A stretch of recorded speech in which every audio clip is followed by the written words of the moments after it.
I use my phone and I'm thinking like this is crazy. We've got a $1 million gymnasium here, right? Yeah. And they have lights on over We'll there. make sure we'll pass it on to Andrew and To see put them if on we both could sides. get Yeah. these lights Yeah, up. But yeah. 'Cause I think it's not going to ruin the effect on the back because they already have those on that side. So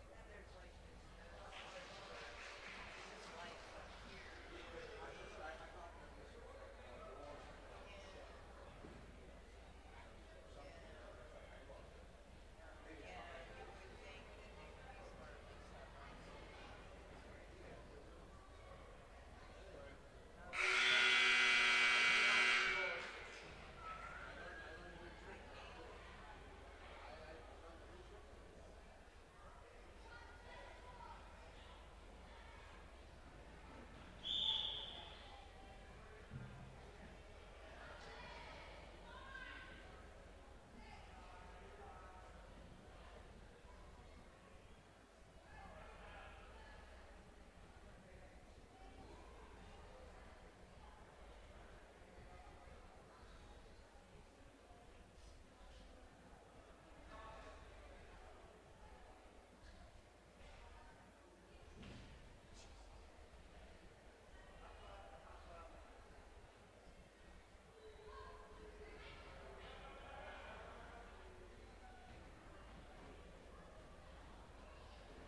Welcome to Mount Lebanon and tonight's wrestling match between the Seneca Valley Raiders and your Blue Devils. Mount Lebanon works in conjunction with the PIAA and the WPIAL to promote sportsmanship at all of its athletic events. Sportsmanship is pride of your school, your community, and your team, and yourself. It is respect for the sport and those who compete and officiate. Please give these student athletes your positive encouragement and support. Booing, taunting, or intimidating of the officials or opponents is unfriendly and unacceptable. Your admission is to watch 14 through 18-year-old young women wrestle. It is not a license to abuse coaches, officials, players, and other spectators.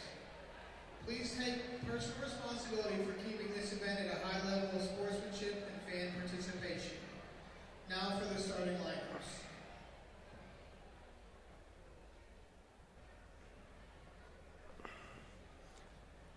I'm sorry, you can't be up here. From Mount Lebanon, Juliana Van Slyke. Seneca Valley, Caitlin Lovett. From Mount Lebanon, Zoe Reinhardt. For Seneca Valley, Rowan Myers. For Mount Lebanon, Paige Jocks. For Seneca Valley, Natalie Capelli. For Mount Lebanon, Anna DeWilt. For Seneca Valley, Maddie Fisher. For Mount Lebanon, Esther Ward. For Seneca Valley, Carissa Obando. For Mount Lebanon, Ella Frey.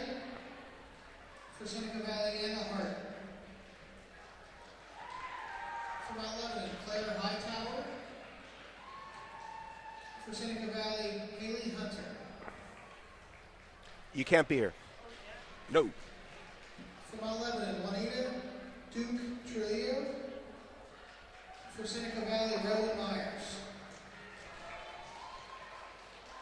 For Mount Lebanon, Ava Soldano Cassiato. For Seneca Valley, Carlin Seeger. For Mount Lebanon, Anna DeWilt. Under. For Seneca Valley, Harley Hornick.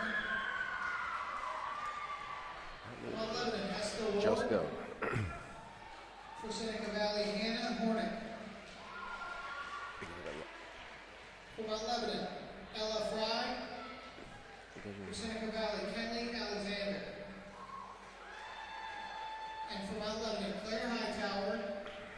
Seneca Valley, Genevieve Citrone.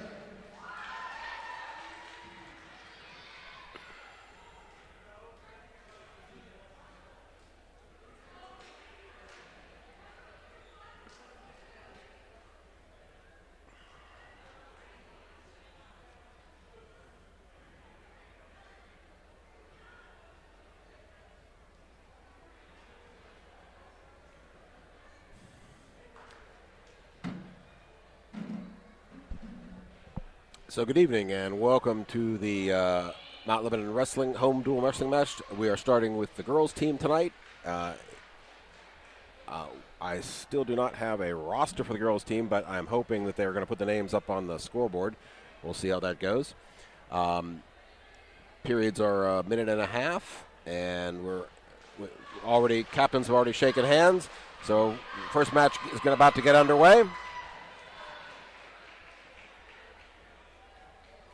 And wrestlers need to go to the table to check in, and that, of course, will help me if indeed they give their names and we get them up on the scoreboard. So that's the protocol, and it is the first year for girls wrestling, so some of the again, protocol issues have to be worked out. And in fact, they are. Yeah, we got Van Slyke for Lebo and Lovett for Seneca Valley. Seneca Valley is in the light baby blue, black, and white singlet.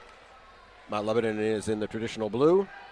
And that's a nice high crotch, head outside single.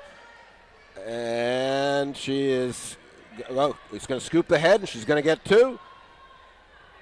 That's 2 points from Mount Lebanon. Nice takedown right off, again, off her shot, so that was well earned. She's behind, trying to get a half in there. Working the half, and then Seneca Valley wrestlers working hard to turn back into her. Might need to tighten that half up a little bit before it's going to work for a turn. Now we go. Now we're turning. Still. Okay. Seneca Valley reached up and peeled that off. It's good defense on Seneca Valley's part tonight. And, all of this, again, with this being the first year, you really can tell sort of, who's listening to their coaches and learning what they need to know in terms of technique versus who hasn't picked it up yet. Who's a quick learner and who maybe needs more time. Anyway, but we're still working on this, still trying to get a turn. The good news is Mount Lebanon has kept her opponent on the flat. Oh, now she switches hands and goes to half on the other side. Oh, this looks tight. She is getting count. At worst, she's going to get back points. And there's the fall. And that was with 4 seconds left in the first period. Mount Lebanon gets out to a 6-0 lead. Assuming we are keeping team score night. It's a little bit of an exhibition format where I know they're going to have several of the wrestlers wrestled more than one time to give a match to the other team. So it's a little more like a junior varsity match kind of exhibition style where the idea is just to make sure people get mat time. But anyway, they have put up a team score, so that's 6 for Lebo. And our next pair of wrestlers go to the table. And so let's see if we... and this is Rygard for Lebo and Myers for Seneca Valley. And Mount Lebanon is definitely the aggressor here. Seneca Valley is just backing up. Although she is circling back to the center, so that it's good. It's not like she's going off, going to get. Whoa, that's sort of a iffy shot there from space, but she might get away with that. Yeah, she does. 2 points for Rygard of Mount Lebanon, and she's reached. She's behind now. She's got her bow balled up. She can get a cradle here if she's got. Anytime your opponent gets her head close to the knees, that's an opportunity for a cradle. And now Seneca Valley is standing. Ooh, Mount Lebanon is pulling hard down. Oh yeah, there we go. I like that better. Getting a little more behind the hips because being way out front and pulling down, you can pull your opponent right on top of you. And in fact, that is pretty much what just happened there. So it's a reversal for Seneca Valley. 2-2 now the match score is. We've got about half a minute left. So Mount Lebanon needs to, go and try to get her one at least here now. So finish the period in the neutral position. Get out from underneath would be a good goal for 30 seconds here. She's got her head down though. This is not. It's not making any progress towards getting up. You need to do a knee slide up, get to a sort of a stand up here. Now Seneca Valley was pretty much content to ride there. Stuck a half in right at the end, but didn't make a serious attempt to get a turn. So deferred, and now it's Red's choice. Red is taking neutral. All right, so we got a 2-2 match here. We're in the second period, starting on our feet. Mount Lebanon got the first takedown and looked good in doing so. Got reversed with about 30 seconds to go in the first period, so we have a 2-2 match. Again, same sort of thing now. We got no, there's a double leg from Seneca Valley. She's in pretty deep on that, yeah, and Mount Lebanon does a smart thing and bails out. Oh, she's reaching back. No, we don't want to see you doing that again. And this is what we're going to see, I think, the first year. Some what we might call a little bit of rookie mistakes. It's an instinct, though. Every wrestler girl or boy, they all want to do that. They all want to reach back, and it doesn't get you anything, and in fact, usually something bad happens. Here's where the Seneca wrestler has a tight. It's a little hard to tell. She's come all the way up front, and she's given up her legs to the Mount Lebanon wrestler, who was hopefully going to use them to get a reversal, and she does. 2 for Mount Lebanon, so now we've got a 4-4 match. 2 for the takedown in this period and 2 for the reversal. And again, they're right in the middle of the mat, and again, Mount Lebanon, both wrestlers are way up high on the head when they're riding, and that's why they're getting reversed. And here we go again. Oh, now we're going to switch maybe. Come back. All right. Avoided any disaster there. Now, this is a little safer riding position. More covering the hips rather than being way out front on top of the head. Also, just makes your opponent carry your weight. You know, that wears them down a little bit, makes them, you have a much better chance of doing your offense when they're a little bit tired than you do in the first period. All right, third period, we started on the bottom. That was our choice. So with a 4-4 match, you would kind of expect to see that. You want to see her get at least the escape, get the lead, if not a reversal. But, you know, when it's a tie match, because generally it's tough for the top wrestler to stand top and get a turn, which is the only way they're going to score. Whereas when you're at bottom, all you have to do is escape, and in fact, we're going to get a reversal. And so now we are up 2, and we've got a minute to go, and she's working a half. She's working for the fall.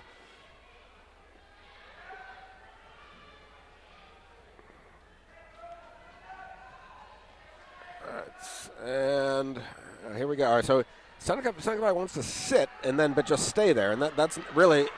Oh, and she's now going to try look almost like a Peterson kind of move here. But what is the position? And the ref is looking at this very carefully. And what? Reversal. All right.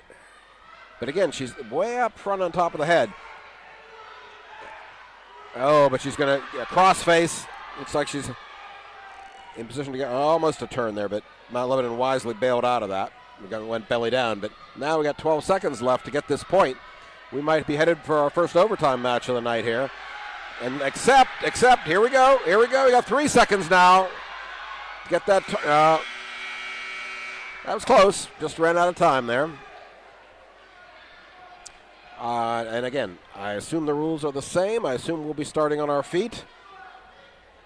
And we've got to put some time on the clock there, ref. Yeah, there's your 1 minute. There it is. Now they've clock finally caught up. Oh, Seneca's in. Seneca's in on a shot. We're sprawling. Mount Lebanon's sprawling, coming around behind. Get an arm in there. Get a leg in there. You'll get the takedown. Get under the arms. You'll get a takedown. Yeah. We're back up on front now. Boy, Seneca really has a tight grip on the ring, but here comes Mount Lebanon in the back. There's your 2. Yep, that's all she needed to do is come around the back, not work around the front. And that's a takedown in the sudden victory overtime period for Mount Lebanon. 8-6 is your final score in that bout, and that's going to give presumably 3 points, team points for the Blue Devils, making the team score 9-0 after 2 matches. All right, so we're up to our third bout here.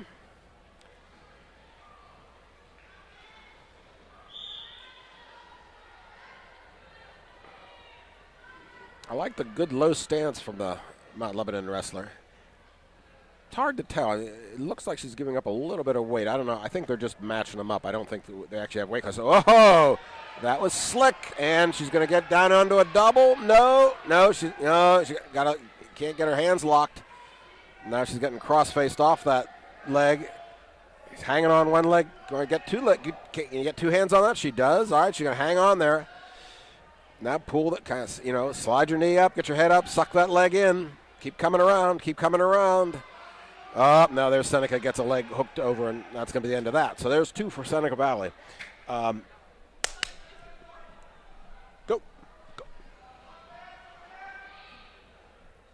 I got kids up on the balcony now. Not anymore. All right. We're still looking at 2-0 deficit for Mount Lebanon.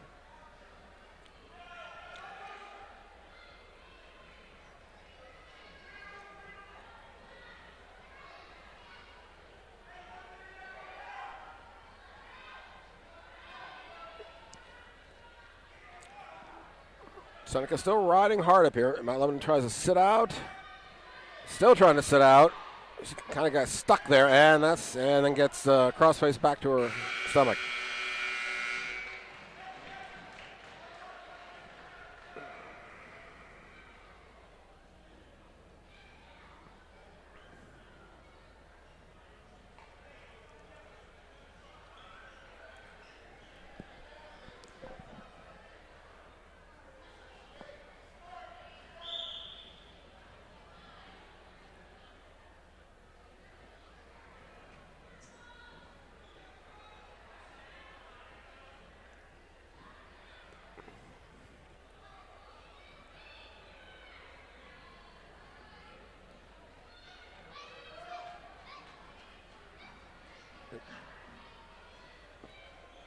Tries a little throw there. Seneca gets out of that. So we're still on our feet here in the second period. Sorry, I got a little distracted with my uninvited visitors up here on the deck.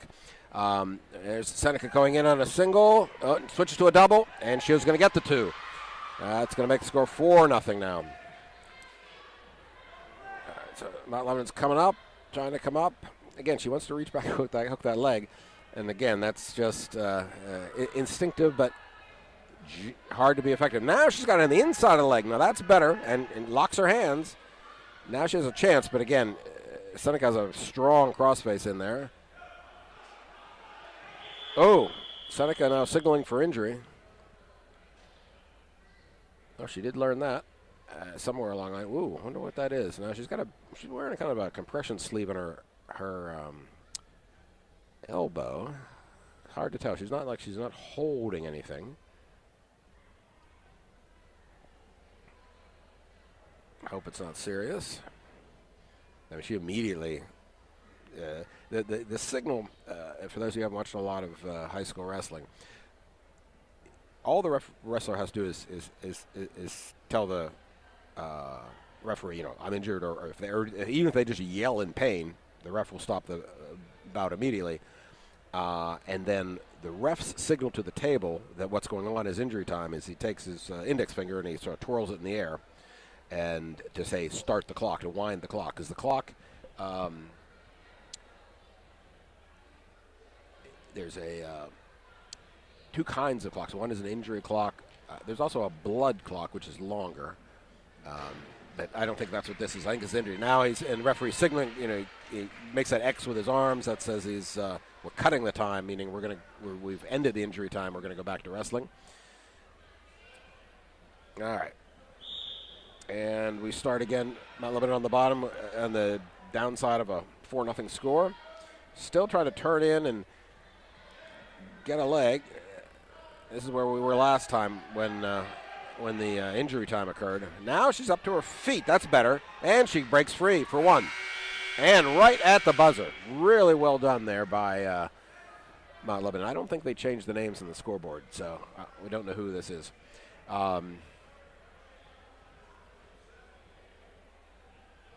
Because Regard and Myers were the people from the last time.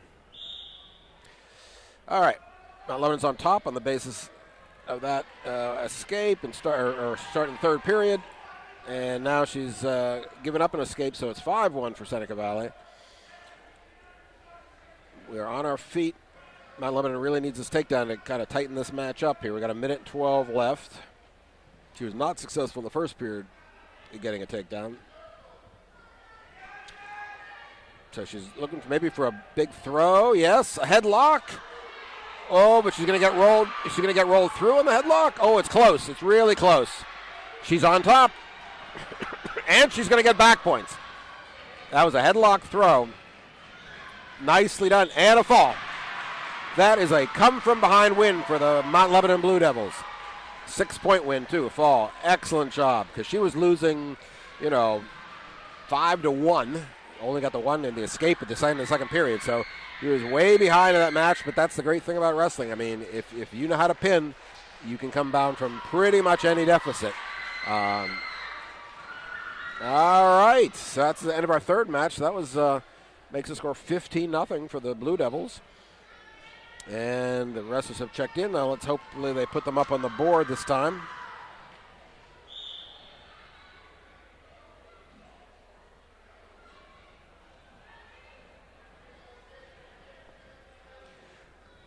right, so we're going to, again, we have no names on the board, but we'll just work this Mount Lebanon versus Seneca Valley. Now, Seneca has taken the inside position here, just circling, and neither wrestler seems to want to get up. There's a shot from space. Oh, she's just barely got a leg while Seneca was trying to go around behind, and now Seneca's just going to put weight on her, get her leg free, and get 2 points.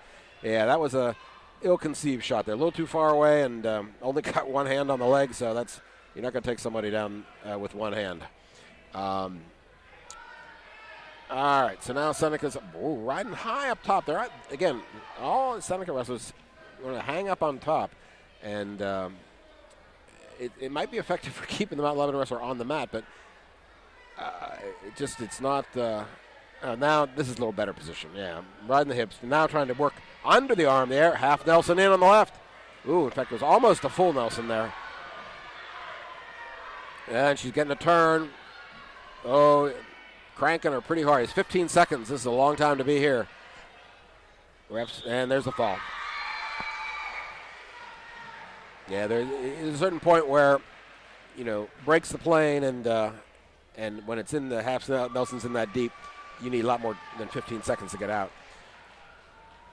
or fight to keep off your back. So that's going to be a first fall given up by Mount Lebanon tonight, but score is still 15-6. All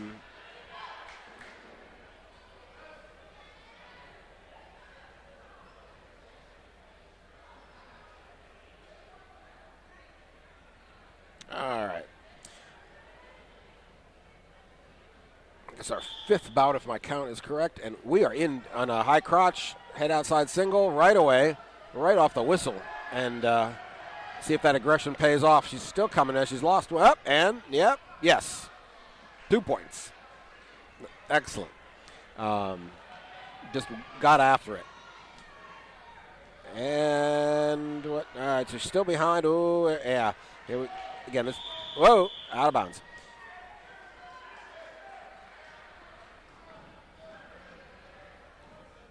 Yeah. All right. So we're up 2-0 here on the basis of that takedown. Mount Lebanon starts some period on top, or this part of the period on top. Oh, she's going to give her an escape.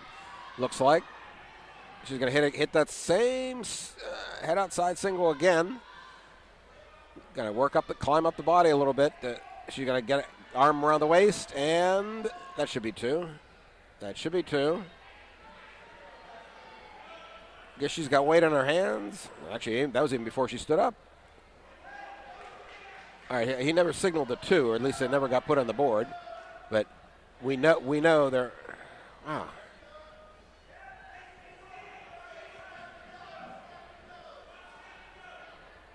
All right, now in on a double leg this time.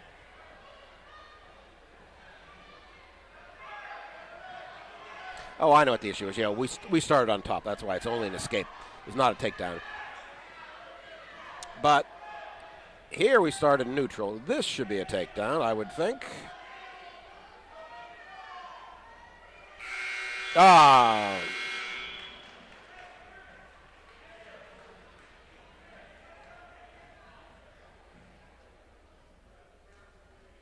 Okay, red defers, had their choice for second period. So Mount Lebanon's going to take down, which is what you'd expect in a close match when it's your choice. Get that easy escape or reversal. She's doing a nice stand up here.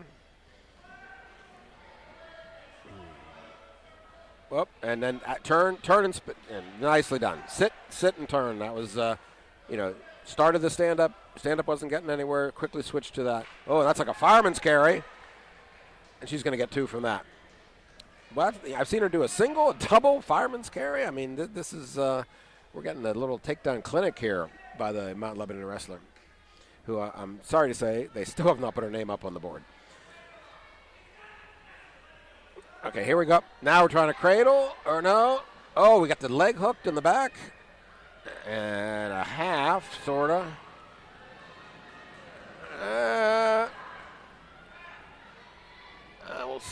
That was a little unorthodox. Let's do something pretty straightforward here. Let's just let's get her flat and turn her with a half, maybe a wrist and a half. Okay, It's a crossface. Reaching across the face, grabbing that tricep. Now if she turks the leg, she could turn her this way.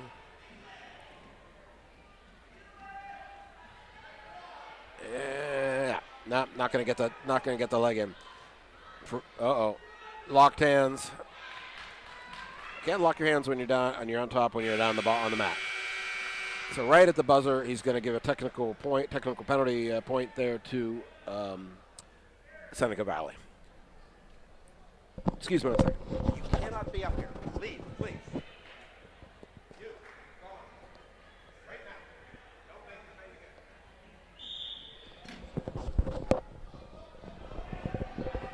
again. I'm really worried about these kids coming up here, given that we're up on the balcony. We're high. We're 2 feet, 2 levels off the gym floor. Plus, I got electrical cords running all over the place. All right. It is somehow 5-2. With pardon the distraction up here. I'm still going with that crossface. And now she's going to cut her. So she's clearly had her way on the takedowns here. So that makes sense to me.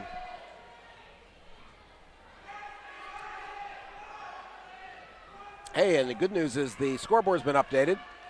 This is now a Ward for Lebo and Avando for Seneca Valley. Ward has a 7-3 lead. Coach Alamang just came up to give me the boys roster, so at least I'll have that when the boys match starts. But this looks pretty good for Lebo right here. She's going to cut her again and then go right in on double, and get your head outside. You got to pop your head before you get to 2. You're going to have to get your head out. Get your head out, and you'll get that 2. No, stalemate. Well, all right, that was a little aggressive refereeing with only 7 seconds to go. I don't think I would have called that there. I think she's leading 7-4 after giving her the escape point. I would have let that play out because they're not going to get a takedown in 5 seconds here. All right, there's another Lebo victory, 7-4 decision. And clear the strategy there, which Ward was not able to turn her opponent, although she took her down multiple times. So the strategy from the coaching side then just became to give her the escape point and then get another 2-point takedown and do it that way. Which is another way to win a match. I mean, if you're clearly superior on your feet, you use that. So this is the team scores now 18-6. That was, of course, a regular decision there. And we're starting our next match. We'll wait and see. We get the names up on the board. Both wrestlers really just doing a little hand fighting here.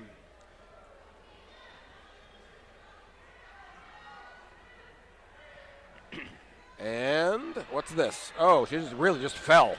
And then Lebo quickly took advantage of that. And she's going to put her on her back. And what is she got there? She's got something. I can't, it's a fall. That, unorthodox, but it works. She got the 6.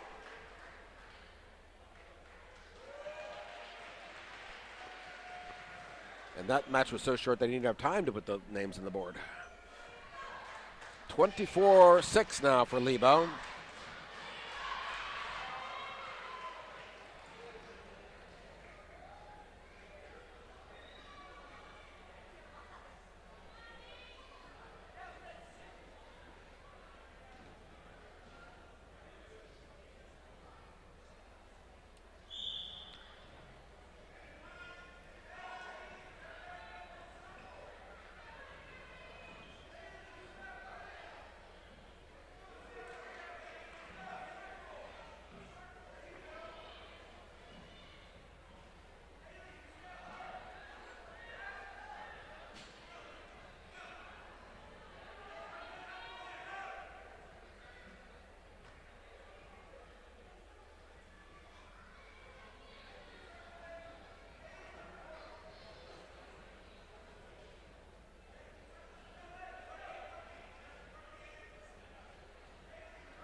again, same kind of thing. The Seneca Valley wrestler sort of slipped. Lebo is quick as a cat. She's got a little more work to do here. 35 seconds, though. This is a good position to be in. She just needs to break that grip on her leg, and she'll be able to get these two. Or if she just swings around and hooks the leg, helps to pry it off. Yeah, she's lost the grip, and there it is. There's R2. And is she working on a cradle here? She's definitely got the head, and she's working on trying to pull up that leg. Again, that's pretty hard to just force it with just the arms, but she's working hard at it. Of course, and Seneca has her leg hooked to try to prevent it, but it's hard to tell. From this angle. Nah, she's trying to pull the hand off. Yeah, good try. And again, kept her on the mat, prevented the escape point. So we got the two from the takedown. Probably not really enough time there to get a cradle and turn. All right, second period, and we're on our feet. Didn't see who's picked that, but we'll figure it out when we see who gets choice in the third, if there is a third period, of course. Match doesn't end in a fall here in the second period. And Seneca, kind of takes a half shot, doesn't commit to that, and therefore doesn't even get in on Mount Lebanon's like, are we going upper body again here? That looked like a pretty aggressive, like that she wants to throw her like a headlock maybe. Let's see. Yeah, didn't quite get into a headlock, but tripping, yes, that works. And Turner, and a turn. Seneca Valley got her arm stuck back there, and that's going to let Mount Lebanon get back points here at least. This is Claire Hightower for Lebo and Hunter for Seneca Valley. And that's going to be back points. There are 3.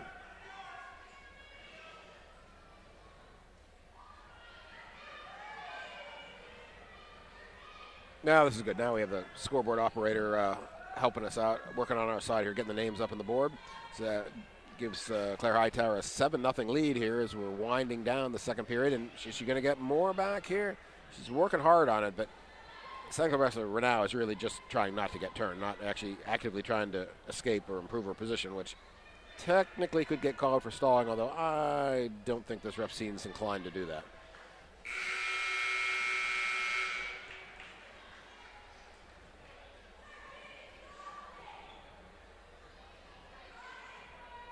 All right, so we've got the beginning of the third period now, and we're, again, going to be on our feet.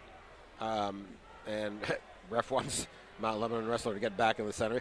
You're not really allowed to take a break in between periods. I mean, it's okay to look over at your bench and see what the coach should give you a signal up, down, neutral. But you can't use it to take as is sometimes referred to as a lung injury timeout. We've got 7-0 here with only a period to go. And again, Seneca takes this sort of faint shot in there, and Mount Lebanon basically throws her to the ground.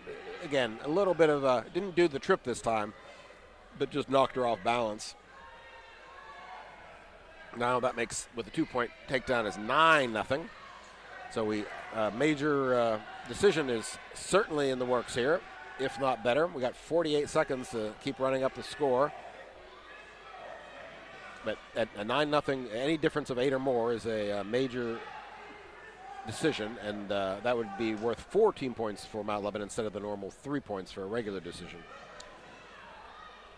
And she's also working that cross-face, and looks like trying to cross-face cradle here. She's, cross-face on the head, however, and then she's got her other arm snaked around the back trying to pull up that knee.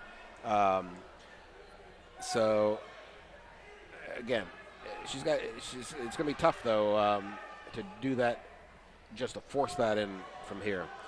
But what she got? Does she have the leg? No. But she just tried to pull her over, almost like a chin back. But no worries. Still good victory, 9-0. Major decision, 14 points for the Blue Devils. Definitely was working for a fall there. Nice heads up. Realized that the throws were going to work. The throw combined with the trip, so showed a variety of technique there as well.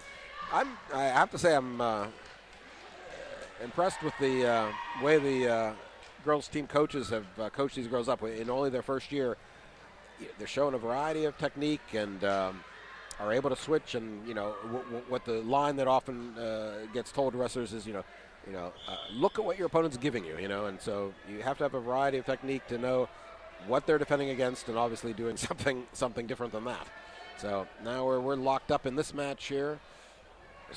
And this is Trio maybe, and Myers from Seneca Valley.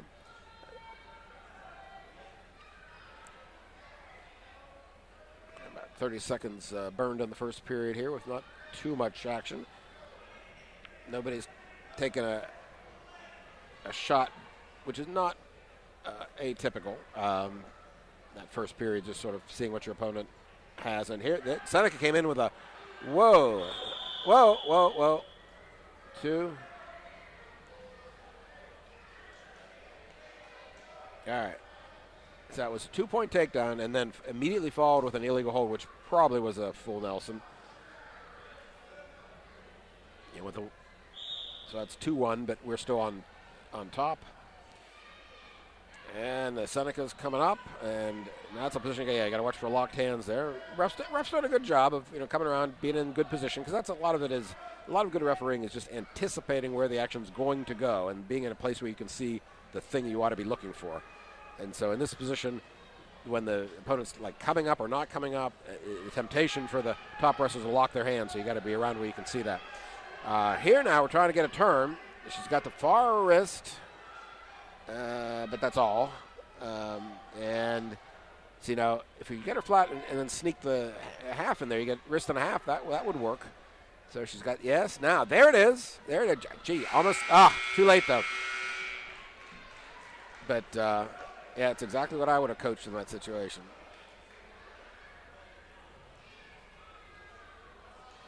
All right. So we're end of the first period.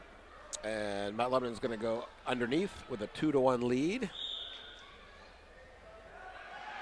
And Seneca's going to try to turn her with a half. Vigorous half. And there's the half in there again.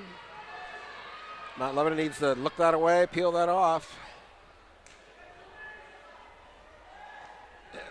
Now this is really where you have to be coached up to how to deal with this, because there's a whole minute. I mean, you can't leave that half in there. She's eventually going to get some progress with it if you don't get it off your neck.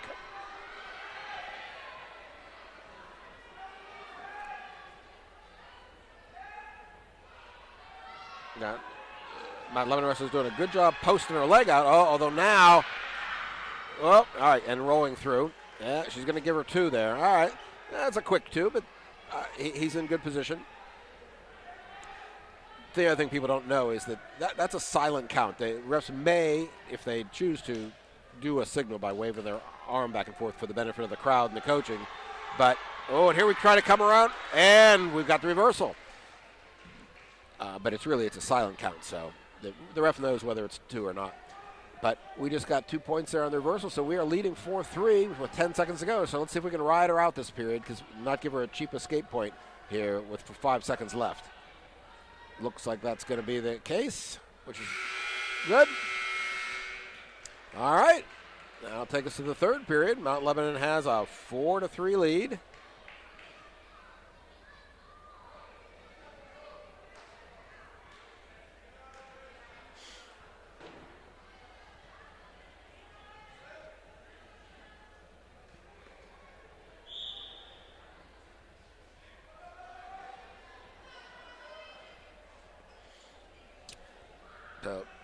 As you'd expect, Seneca Valley is down, but it was not successful in her first attempt to escape. And Mount Lebanon's doing a good job riding her, good job making her carry her weight.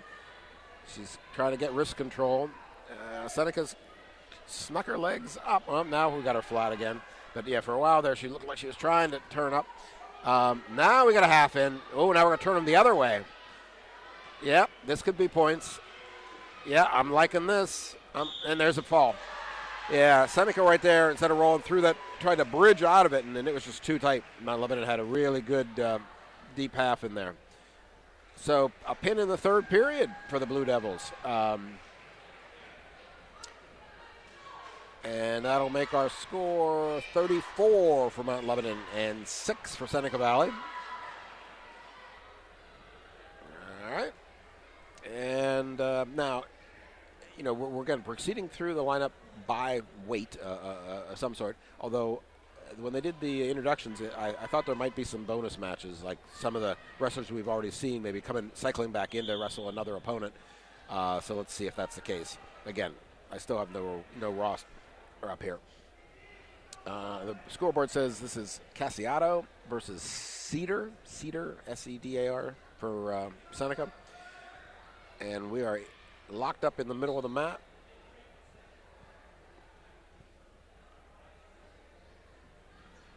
Mount Lebanon clearly wants to go, or not afraid to go upper body. And Seneca Valley is mostly backing up here, trying to keep out of the ties. But hasn't either tried, doesn't want to be tied up, but hasn't taken a shot underneath it either. Because that's the other thing. If she's a little shorter, and if she doesn't like that tie up top, you can sort of, pop those arms up and go underneath it, hit a single or a double, something like that. And here's Mount Lebanon. Oh, Mount Lebanon's going to get, yeah, exactly. You just stuff their head, going to go behind, and now it's going to ride on top. Got with a 2-0 lead on the basis of the takedown. And she's got her flat. Now she's got to get some control up top. Maybe get a turn. Here comes a turn. Yep. It's at least back points. We got 13 seconds left to go. And how close are refs in good position? 6 seconds. There's a fall. That's going to take the Mount Lebo score up to 40. Seneca just has the 6 they got on the 1 fall. So this has been a little bit of domination here.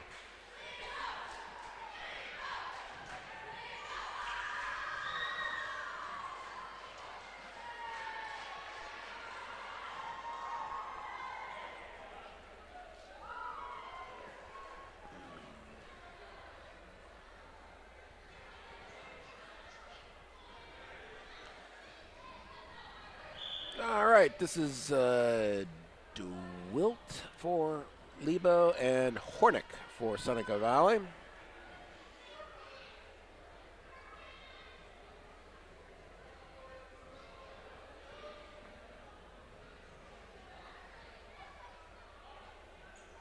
Yeah, it's, again, there aren't weight classes, or at least there's no roster with weight classes.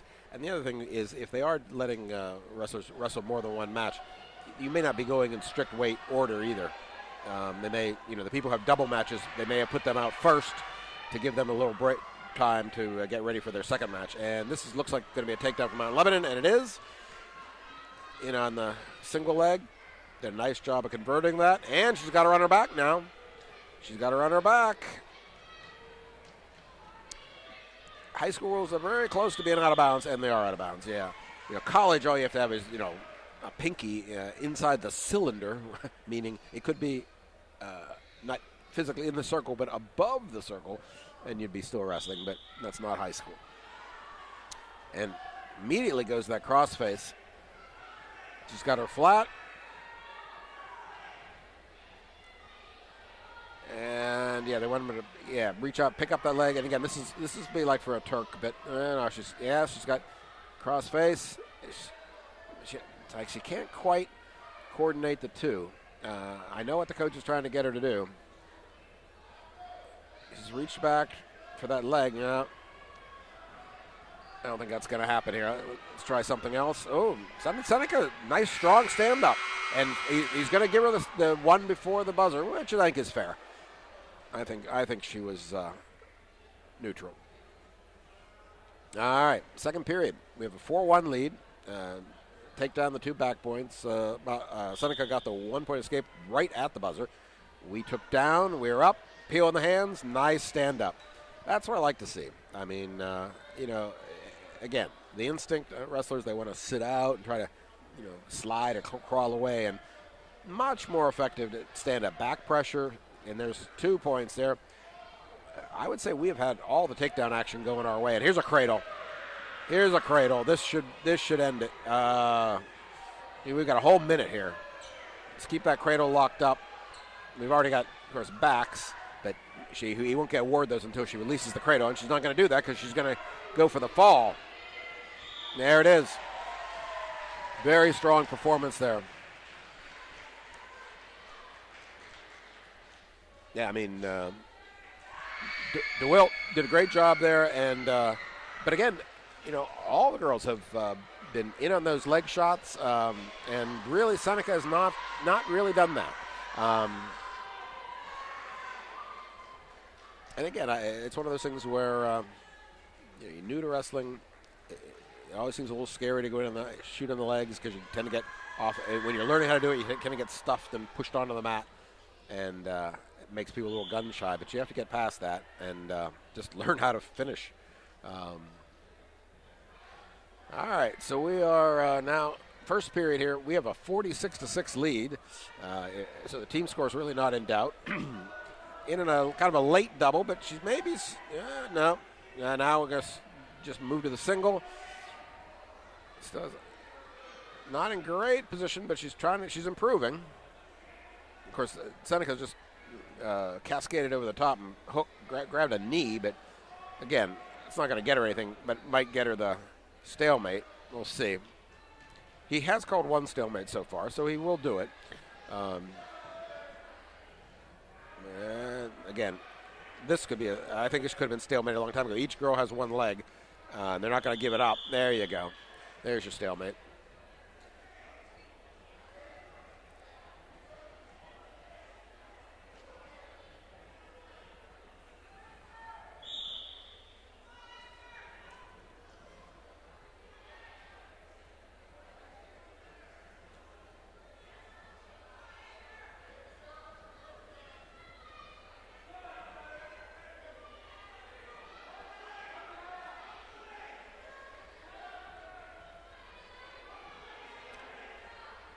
We are in on this, and Seneca's just hanging up. Yeah, that's the right call. It doesn't matter that Seneca has the leg. In fact, it says right in the rule book that the bottom wrestler holding on to a leg does not stop the takedown. That's a source of confusion sometimes for the fans, but the ref has made exactly the right call there. All right, it was Seneca's choice. They deferred, meaning they will get choice in the third. Mount Lebanon inherits the choice then and is going to take down with only a 2-0 lead. And she's trying to, see again, that turning in and reaching and grabbing that leg. Everybody wants to do that, and it didn't work again, And it's just a habit. Needs to be changed. There we go. Up. Thought she was going to work that stand-up a little better. Here it comes. No. Now here, we do seem to be giving up, I think, a little bit of weight because the Seneca girl is really putting a lot of weight on her to keep her on the mat. What's that? Oh, also, it must be a full Nelson in that position. Again, you can't see it from up here, but just, I don't know what other illegal hold it could be in that position. So it's going to be a penalty point awarded to Mount Lebanon. Again, the penalty was committed by Seneca Valley. So that makes the score 3-0. And, oh no, now Seneca has turned her and pinned her. And again, I'm shooing away unwanted spectators from up here. So I missed the reversal, but anyway, that's going to be 6 more for Seneca.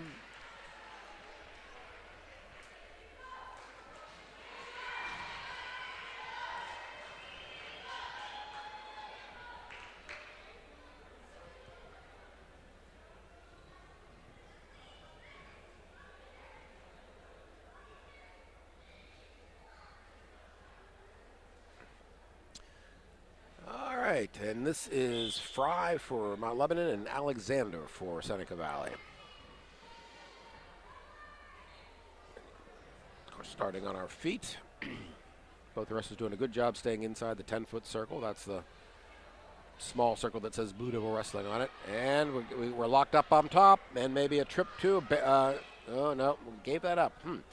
Boy, that looked like that was pretty good position there for about Lebanon for a minute there.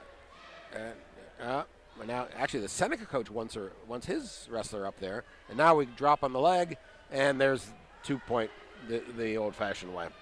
All right. And she's pulling in that arm. Wait a minute. Locked hands? Ooh. Wow. Okay.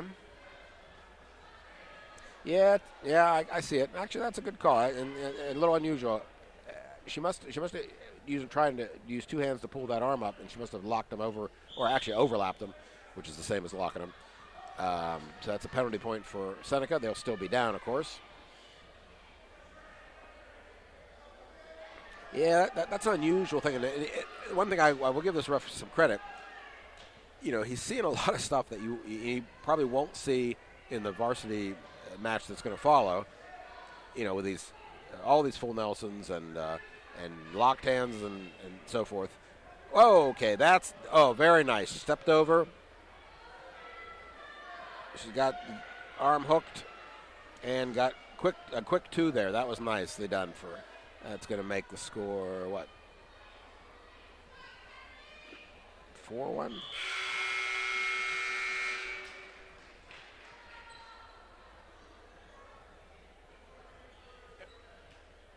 And Lebo had the choice. They're going to defer to the third period, and Seneca is going to take neutral.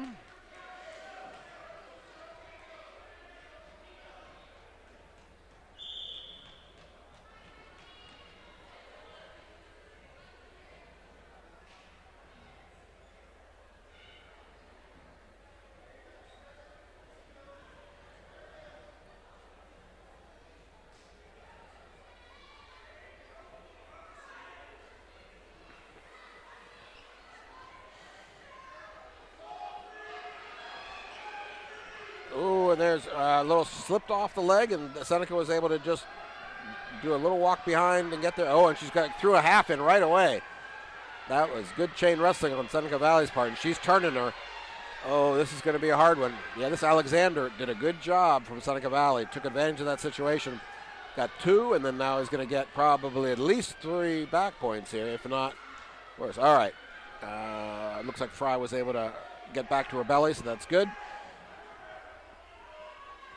So didn't give up the fall there, and we're still in the second period, so we'll live to fight another day here. But that again, just give credit where credit is due. That was Seneca Valley's Alexander did a good job. Now she's got a power half in.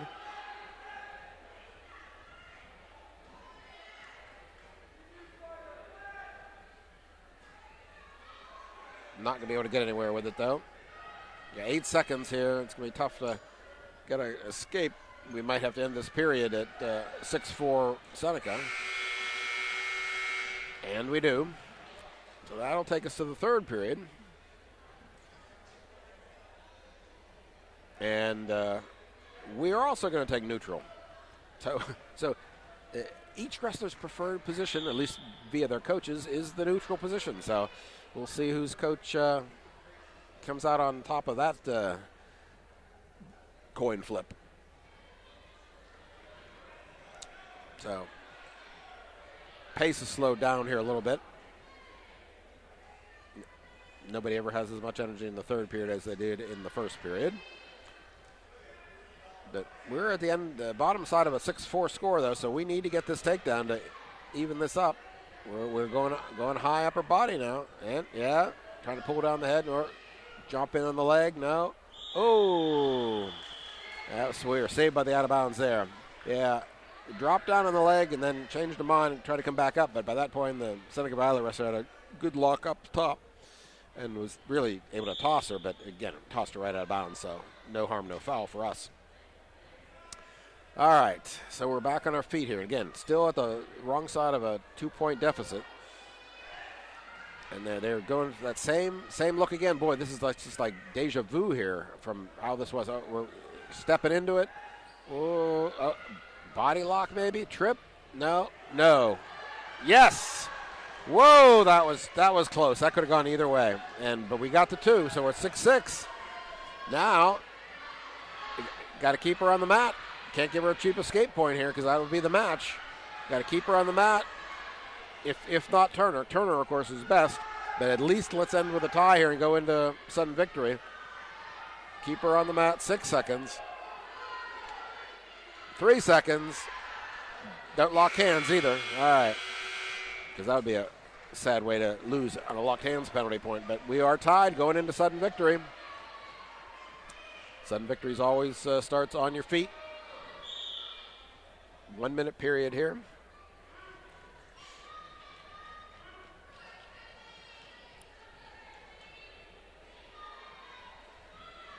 Wrestlers doing the same stalking, and they're probably going to do that same lockup up top because I think that's what they know. And then it's the question of who's going to. Yeah, here we come. Now who's going to convert this their way? Oh no! Yeah. Okay. Now that was kind of a quick whistle because Seneca definitely got the takedown, but ordinarily you should let that situation continue out because Seneca took her straight to her back, and there was a chance for Seneca to get a fall there, but. I don't want to be too critical because, again, I would say overall the ref's doing quite a good job tonight and under, a little bit unusual circumstances.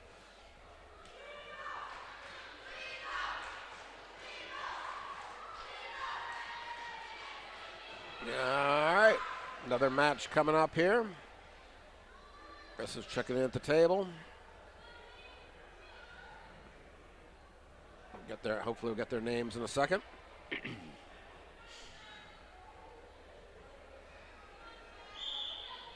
This is Hightower and Citrone for Seneca Valley. And again, this is definitely Hightower's second match. Presumably it's Citrone's first of the evening. She's tall, Citrone. It's going to be tough for Hightower. Oh, trying to headlock. Oh, that's hard when the opponent's taller than you are, and a trip, but no. That's going to be 2 for Seneca. Yeah, oh, no, she got her arm caught back there. There we go. Clear the arm. And a half's in now. Got to look that away, pull that off. Yeah, Hightower went for the big throw, but again, headlock's pretty hard to pull off on an opponent who's taller than you, particularly in the first period when everyone's sort of fresh. You might catch somebody with that in the third period when they're not expecting it, but right off your feet, first period, that's going to not be. All right, what do we got? Must have been just out of bounds. Because there are no points. Oh, no, got a penalty point. I did not see the signal what that was. Presumably it was an illegal hold. That seems to be what things are going tonight. And here's Citrone working a half. She's got 23 seconds in which to try to get some points here. She's on the top end of a 2-1 score. Oh, yeah. Hightower has to get her arm free. She does, I think. It's a little hard to see from up here, but 4 seconds now. So now let's just not get turned here and live the fight for the next period.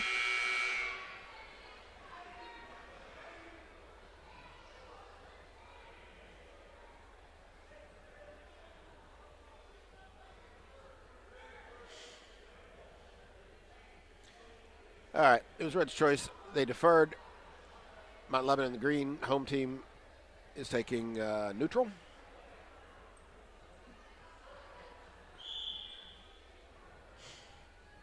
Which seemed to confuse her opponent a little bit there.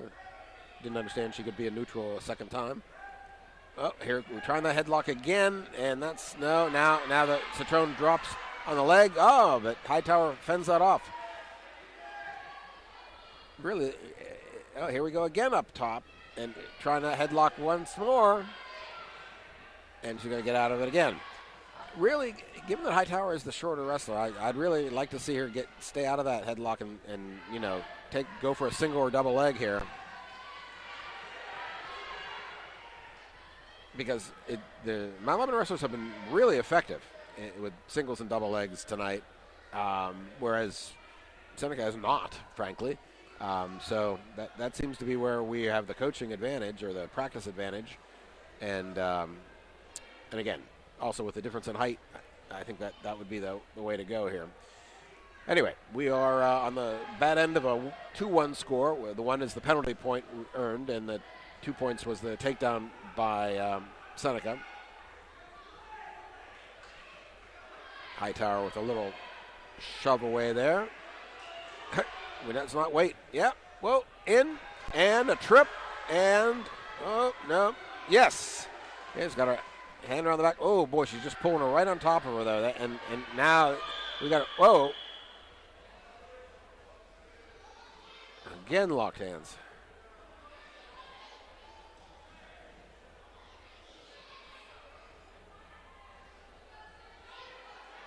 And again, everybody does it when they're learning how to wrestle, and it's just a habit that you need to break. Anyway, but that penalty point does tie the score, 3-3. Oh, now we're in a third period. It was Seneca's choice, and she chose top. So that says she's confident in her ability to get a turn. It's unusual, but not unheard of. Again, if you're good on top, that's your best way to put a bunch of points on the board, or maybe get a fall. So we'll see how it works out for her. But anyway, and then the coaches are monitoring all this stuff. So I'm sure if they thought it was a terrible idea, they wouldn't have let her do it. So I think we should be aware that she's probably pretty good in this position. Tried a half on the left side, then she tried a half on the right side. Now she's back on the left. And this is, of course, where the full Nelsons come from when they don't switch hands fast enough. Oh, cradle coming. No. No, almost. And now the ref has completely blocked my view. Oh, she's got a half in. She's gonna turn her with that. Yep. And this is why she chose top. There's the fall.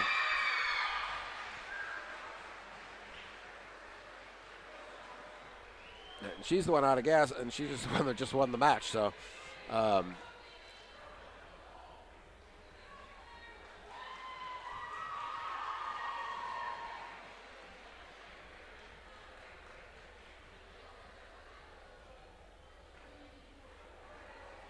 it looks like that was our last match of the evening. Again, second match for Hightower, and I think one or two other Lebo wrestlers, I think, went twice to give the Seneca Valley team a match. So very good sportsmanship, and again, not uncommon in this sort of exhibition format. They did keep a team score, though, and Mount Lebanon came out easily on top, 46-21, so that bodes well. A lot of good wrestling tonight. Again, girls are definitely being coached up, and for first-year wrestlers, they're doing a nice job. Anybody listening to the broadcast, I encourage you to come out to the gym and watch their next match. Pretty much seems like the schedule is the same as the boys' schedule, so looks like it's just going to be the first match before the boys' match. That's why it's been this season anyway, this first season. It's an inaugural season, so I assume that's going to continue. So that schedule is always out there and posted on the website, so I think you'll be able to follow that along pretty easily. And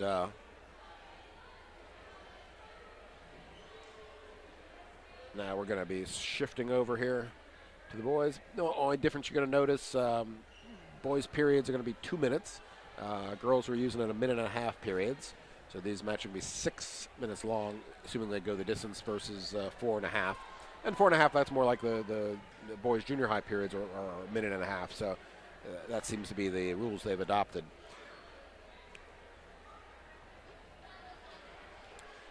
All right, and Seneca, let's see here. Coach Alamang was good enough to bring up the lineup for tonight. And wow, Seneca has a lot of wrestlers. I mean, they have every weight class filled. They have 2 wrestlers at 107, which is unusual. And they're going to have a JV match. So we're going to have a lot of wrestling here from the Seneca side. It looks as usual. Lebo's going to forfeit 114 and 215. If you've been following along all season, we had been forfeiting 107. But now 107 with the weight allowance, the holiday weight allowance after Christmas, is every weight class gets 2 extra pounds. So the bottom weight class is now 109 effectively, and our wrestler Ejiro Montoya can make 109, so he's dropped down to that weight class, which is going to be really good for him in the postseason. In fact, I don't think I've done a match since we came back from Allegheny Counties. He was very good. Allegheny Counties, he took third. He and Cole Gibbons up at 145, a freshman, also took third, which is terrific. I mean, Allegheny Counties is a big tournament, tough tournament. They placed down to 8th, which any tournament that places down to 8, is a big field, 2-day tournament. So to finish third, really, you've only had one loss, and typically it's maybe to the person who finished first.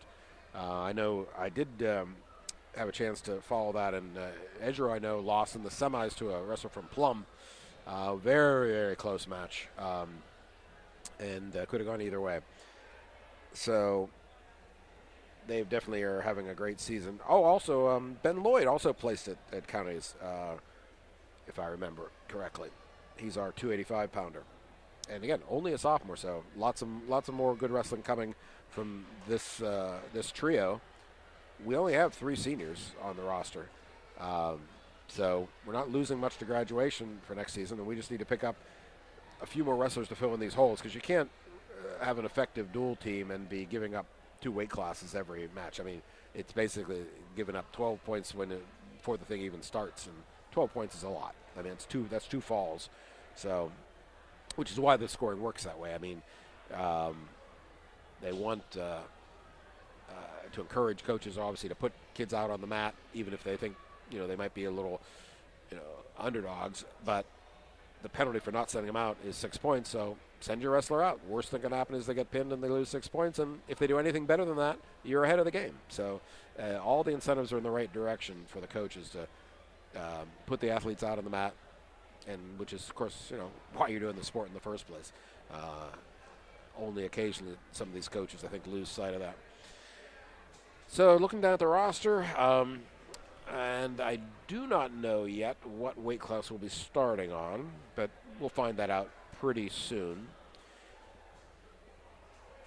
But again, before any weight classes, we're going to do one JV match. It looks like Jason Dang and Max Eisenhunt will be our JV wrestlers exhibition match tonight. Seneca, obviously up in, not in our section, they're way up north, up in, Butler County. They've had some good teams off and on. I mean, they've had stretches where they've had 2 or 3 guys who do very well and go off to states. They've had, I know one of their lightweights wrestled for Pitt. They've just had a good solid team. They obviously are not in the team tournament this year, so they probably lost some people to graduation. But I'm just looking down the list. Let's see if we can recognize any names. Now, there's a Tyler Chappell at 127. I think he has an older brother who did very well. That's a familiar name. And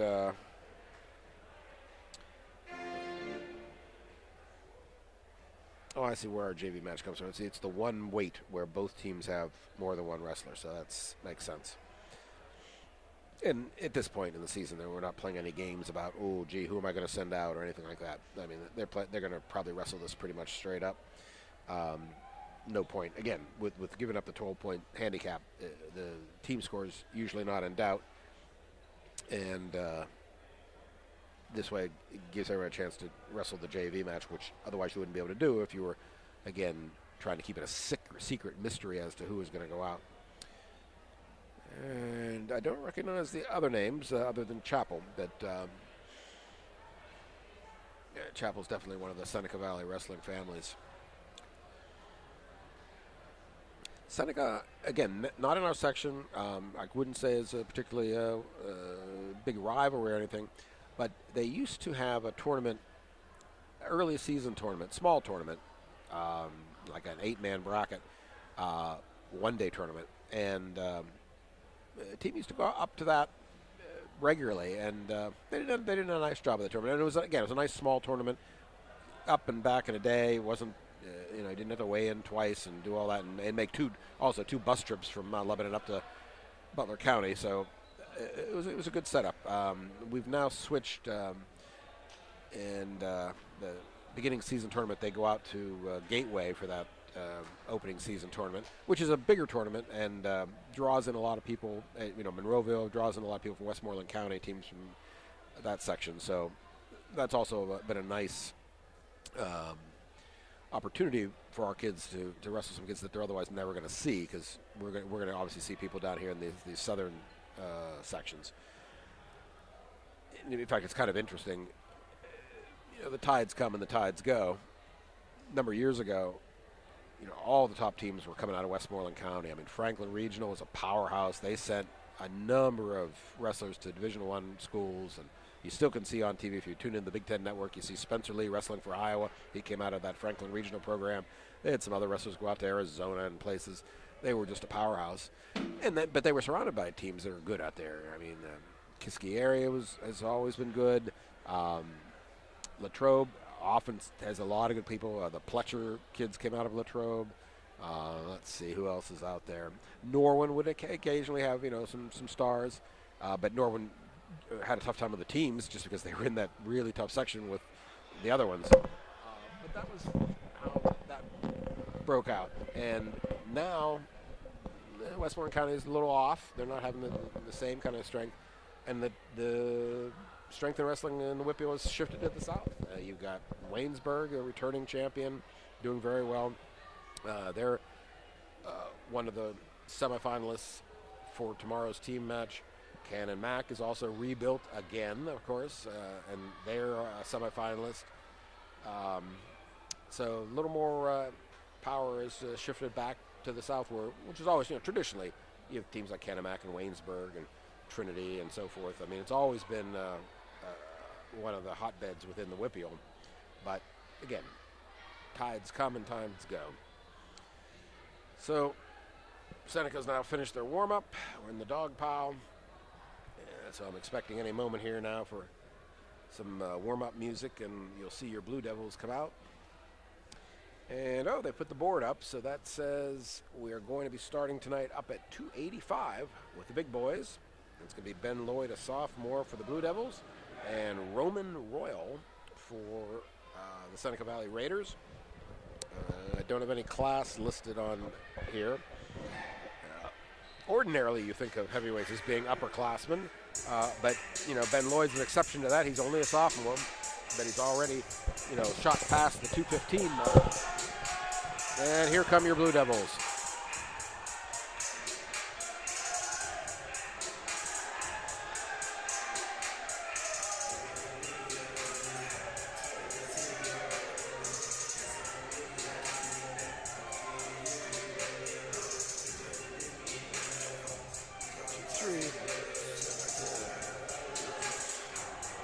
And traditionally,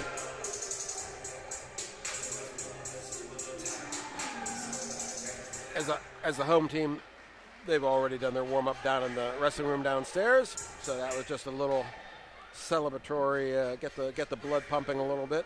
And we should be getting to the national anthem and the introductions in short order, I would expect.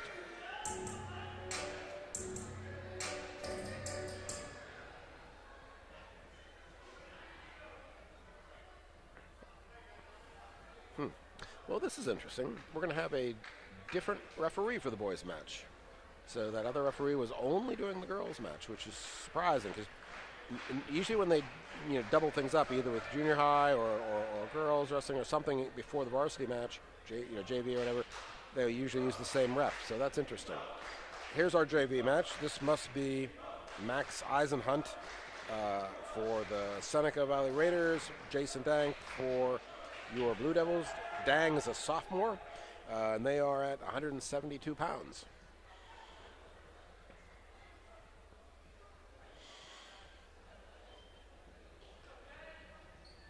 And the rest will shake hands, and we start. A little quick off the whistle there for Seneca, but referee's not inclined to call a caution there, I guess. Doesn't want to start his night off already calling cautions, I guess. And no harm, no foul there.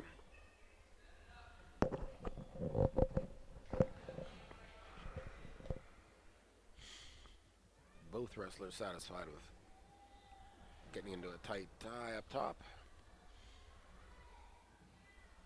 Not unusual when you get into we're starting now. 172 is kind of the beginning of the upper weights, and so that tends to be more the style at the upper weights.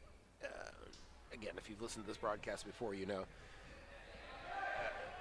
the lighter weights tend to be a little, quicker, and the wrestling, the technique tends to be dictated by body type, and there's go behind and 2 for Seneca Valley. It's Eisenhunt. He's got a leg in on the outside.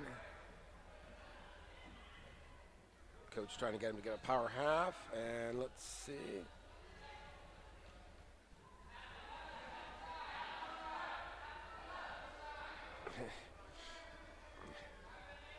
This is typical.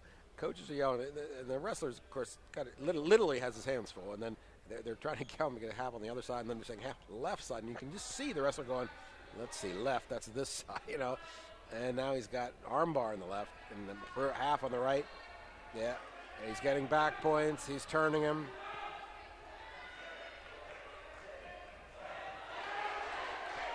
And we've got a reversal. We've got back points and a reversal. Came right through that. So it is, 5 for, and there's a 1 escape.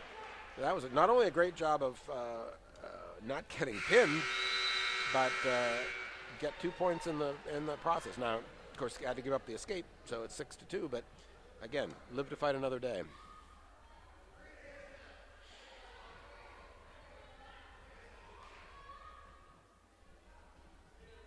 All right, it was Green's choice, and we take down. We're at the bottom end of a 6-2 score. Just standing up off the whistle, turning, and getting the escape. Boy, that was an escape in 4 seconds. And immediately in a double. And got his head stuffed, and Seneca's reaching right over the back and grabbed the ankle. He's got a lot of length. You can see that's going to be effective for him. Now here, again, I would imagine that these 2 wrestlers are well within the same weight class. Again, with the girls match prior, when they're just matching them up, you might get some mismatches. More like junior high, you get mismatches. But at this level, they need to really be the right weight class. And again, I can see from the weigh-in sheet that they're both at 172. But the Eisenhunt from Seneca Valley is definitely long, has long arms, and he's using them well. So he's got leg trapped, and he had a power half, and he's decided against that. So, or is it? Did he? Yeah, he really wants to do that.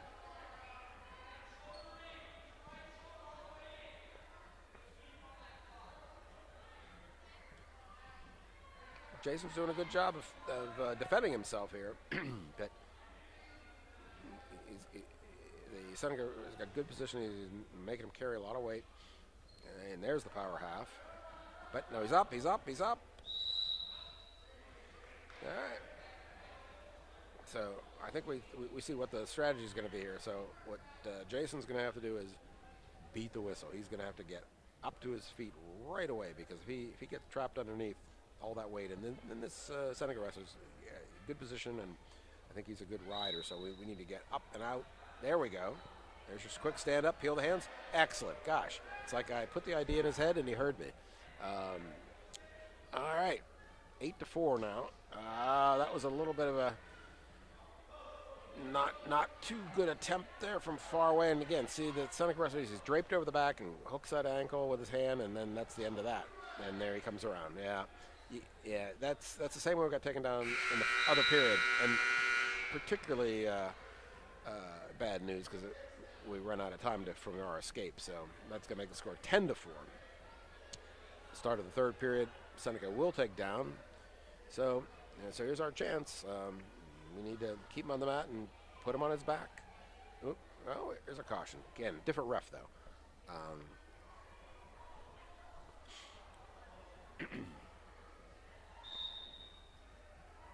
Trying to sit. No, that's not going to work. And Mount Lebanon coaches want Jason to get him flat before he puts that half in, which is correct. No. Seneca just uses that leverage on that arm, turns, gets in. No. I mean, no escape yet because he's still trying to get the reversal, so there's no escape given. Because otherwise that would be 1, then 2, and that would be 3 points, so that's no good. So you don't get the escape until you're sure there's not going to be a reversal. Now there's an escape. Whoa. Jason wasn't quite sure what was going on there. He looked at the ref like, what happened? All right, 11-4 now with a minute and 15 left.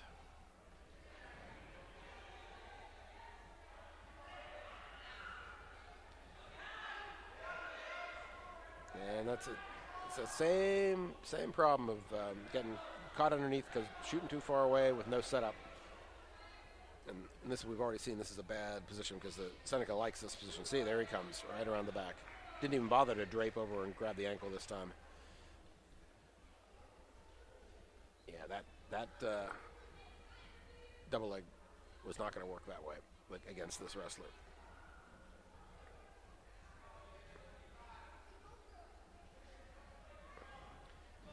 Seneca's trying to work an arm bar, maybe a half on the other side.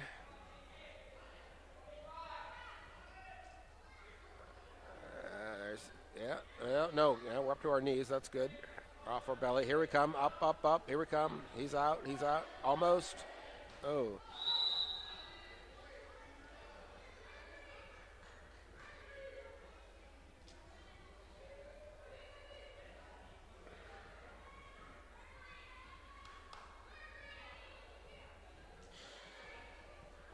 All right, we have 13 seconds left here. We are down by 9, so we would need a reversal to keep this from being a major. And that doesn't look like we're going to have enough time to do that. So, good battle there between Eisenhunt of Seneca and Jason Dang of Mount Lebanon. Welcome to Mount Lebanon and tonight's wrestling match between Seneca Valley and our Blue Devils. Mount Lebanon works in conjunction with the PIAA and the WPIAL to promote sportsmanship at all of its athletic events. Sportsmanship is pride in your school, your community, your team, and yourself. It is respect for the sport and those who compete and officiate. Please give these student athletes your positive encouragement and support. Booing, taunting, or intimidating of the officials or opponents is unfriendly and unacceptable. Your admission is to watch 14 through 18-year-old young men wrestle. It is not a license to abuse coaches, officials, players, and other spectators. Please take personal responsibility for keeping this event at a high level of sportsmanship and fan participation. Now please stand for the playing of our national anthem.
I hope the microphone picked up that version of the national anthem. That was great.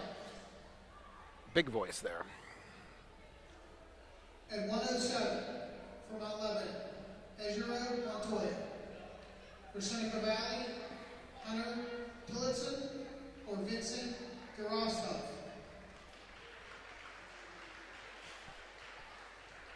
And 114 for Seneca Valley, Connor Smith. And 121 for Mount Lebanon, Connor Smalls. For Seneca Valley, Jack Tefamily.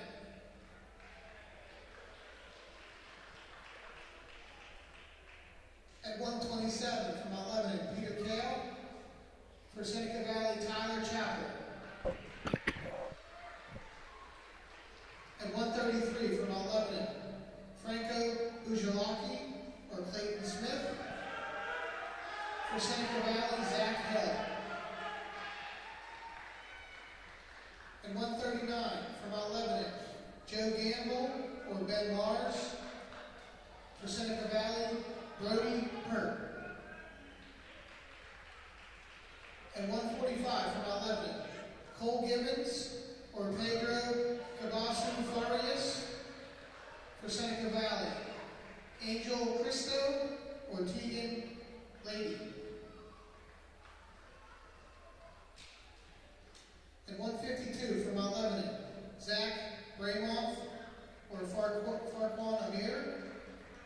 For Seneca Valley, Jacob Eubanks. At 160 for Mount Lebanon, Aiden Beinauer or Cooper Wallet. For Seneca Valley, Corey Wolf. At 172 for Mount Lebanon, Joe Tipton or Jason Dang. For Seneca Valley, John Mallory or Max Eisenhower. At 189 for Mount Lebanon, Johan Basil. For Seneca Valley, Ryan Ryland Wagner. At 215 for Seneca Valley, Thomas Wycheck. And at 285 for Mount Lebanon, Ben Lloyd. For Seneca Valley, Roman Roy. We will start at 285.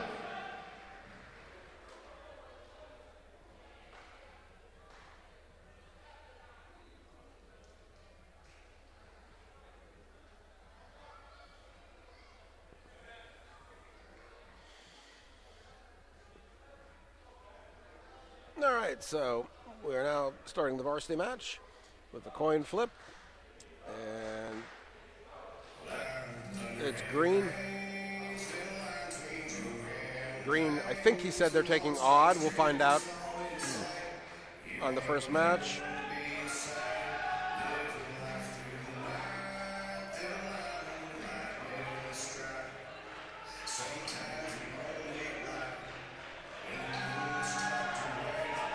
Yes. So odd, we're sending out first again. Tonight, it's not going to matter much. It's going to be a pretty straight up match. All right, enough of the warm-up music, thank you. Okay, so we're starting at 285. This is Lloyd versus Royal. And again, Mount Lebanon will be sending out first, and we'll get first choice because we chose the odd matches to be first. That was from winning the coin flip. And almost had to go behind there. Caught him with his head down. As I said in the intro, Ben had a very nice Allegheny County tournament. He ended up all county, which is terrific. Only had 3 wrestlers who were all county this year. So that's, again, and only a sophomore and at a higher weight. So all those are really good. So we'll see how he does against. I don't have records for any of the Seneca wrestlers, so we'll just have to see how it goes. It'll be a mystery, just as it will be to the wrestlers on the mat. Both guys mostly just hand fighting up here now. Although, Ben did have a little opportunity there again. He kind of stuffed the head once and thought he was going to get around behind, but couldn't quite get there, at least not in the first round. Almost, it looks like, again, like a shrug or slide by or something that could work here. Ben looks like he's just a little quicker.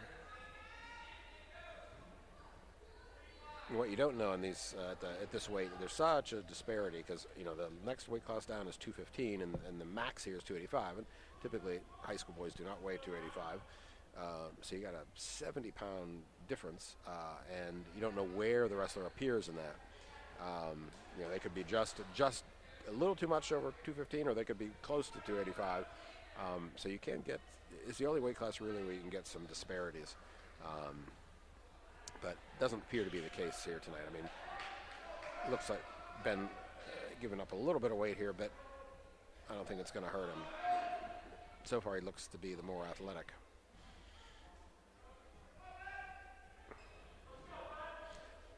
Yeah, so that was a typical heavyweight match. 2-minute period. Nobody took a shot. So we are nothing going into the second period. We had choice, took down, which you'd expect, particularly now, because now we have to think about, first point scored. When you're no points scored in the opening period, then choice comes out. He's coming up. Ooh. He should be getting one here. Yep, there's our one escape. That was good. That was well practiced, you could tell. Did everything right there. Because that was definitely a contested escape, and Ben got the escape point there. So leading 1-0. We're back on our feet now.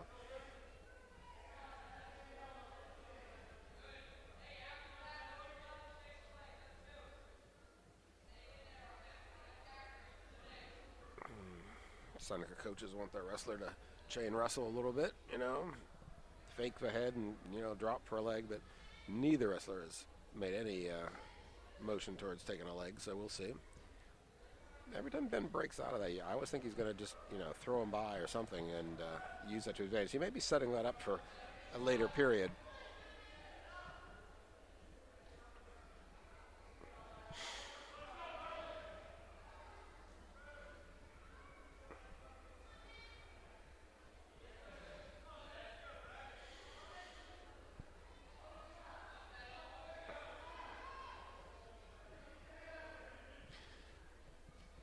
Heavyweight matches tend to either be very close, 1-2 point victories, or they tend to be pins. And it's a matter of, if you can get that takedown or whatever, get your opponent flat and you're on top of them, they often get turns and it's a fall.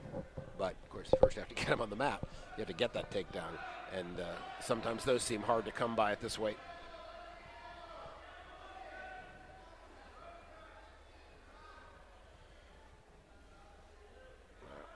Wrestlers.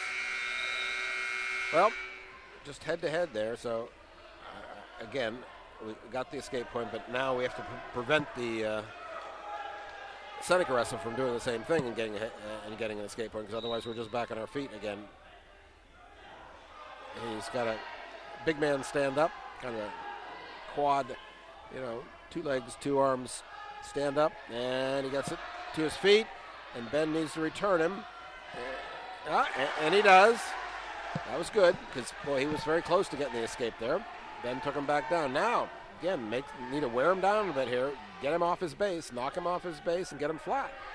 Make him carry your weight, Ben.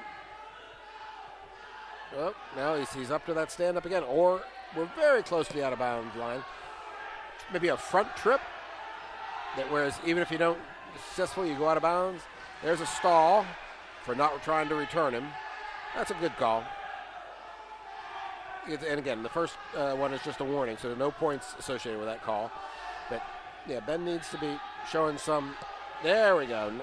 At least knocking him off his hands. We got a minute down, so we've got a minute with no escape, so that's good. And also, again, wearing him out. Now he's flat. That's what we wanted to see. Now we can work a turn here.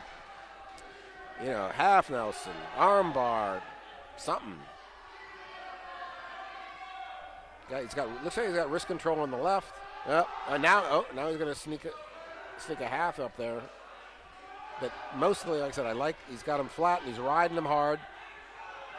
I mean, worst case, if we don't get the second stall call, we maybe could win 1-0 in this situation. But I'd like to see a little more effort to turn. Now, by getting him flat, though, that gets you a little insurance against the referee calling the stall, because now you're not just hanging on. Oh, now stalling on the bottom. So that's fair. I mean, again, particularly because he showed the ability to get out. I mean, sometimes you don't make that call if someone's just being dominated. But, the Seneca Valley wrestler had gotten to his feet twice, so he knows how to stand up. If he's too tired to do it, that's not our fault. So each wrestler has a caution. It's a 1-0 match. And here, Seneca Valley wrestlers to his feet again. Ben is going to prevail 1-0. Wow, you can't get any more close than that. 1-0. Holy. All right, 3 points for the team points for the Blue Devils on the basis of that regular decision.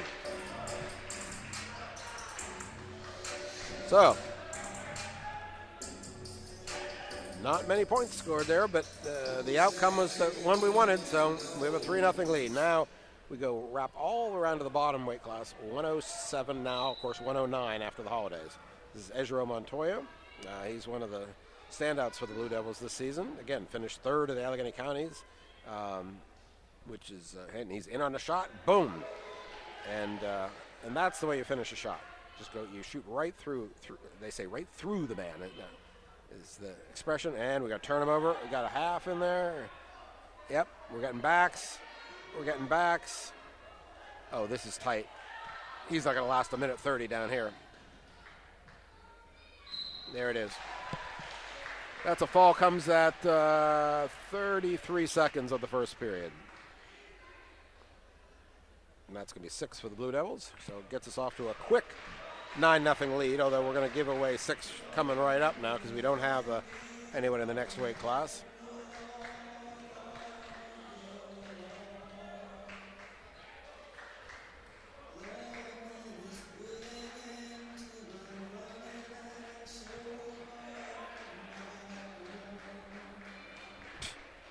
There's something funny between the wrestler taking the forfeit and the ref there. I don't know what he said to him, but they were both laughing about it. All right. So let's see what's going to happen in this match here. We've got Connor Smalls, a senior for the Blue Devils, and Jack Tofanelli for the Seneca Valley Raiders.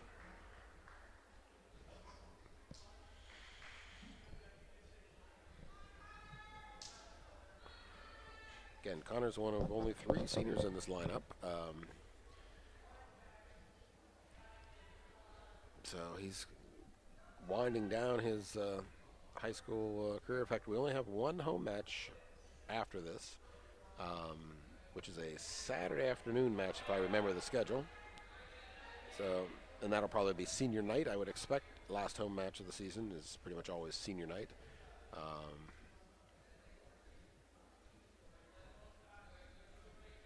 So we'll learn a little more about Connor at that because they usually make some announcements about the seniors. Oh, Seneca, nice job in that takedown. Oh, hasn't been awarded yet.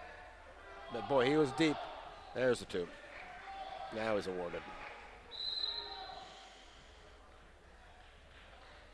Yeah, it was quick. Just changed levels and dropped in on the leg and did a nice job there. All right, Connor's on the bottom end of an 0-2 score. Trying to stand up. He's got to his feet. Needs to peel the hands, and he does, and he gets the 1. 45 seconds now. We're back on our feet, 2-1 Seneca Valley, but pretty even match so far between these two. In and a shot. Oh, nice. Head outside. Really quick. Went right underneath. Got his 2. Nice job, Connor. So 3-2 now for Mount Lebanon. Needs to keep him on the mat, get him flat. Can't let him build that base. Got to knock off that base. There you go.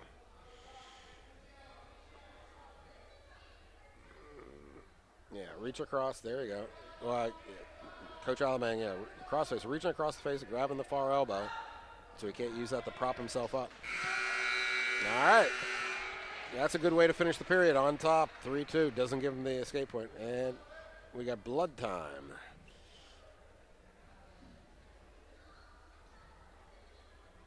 Okay, and so the referee signals we have stoppage for blood, and then he's also checking the mat to see if any blood is, dripped out in the mat. And wrestling rulebook's pretty strict on any of this, and obviously it's trying to prevent any kind of disease transmission, fluids kind of thing.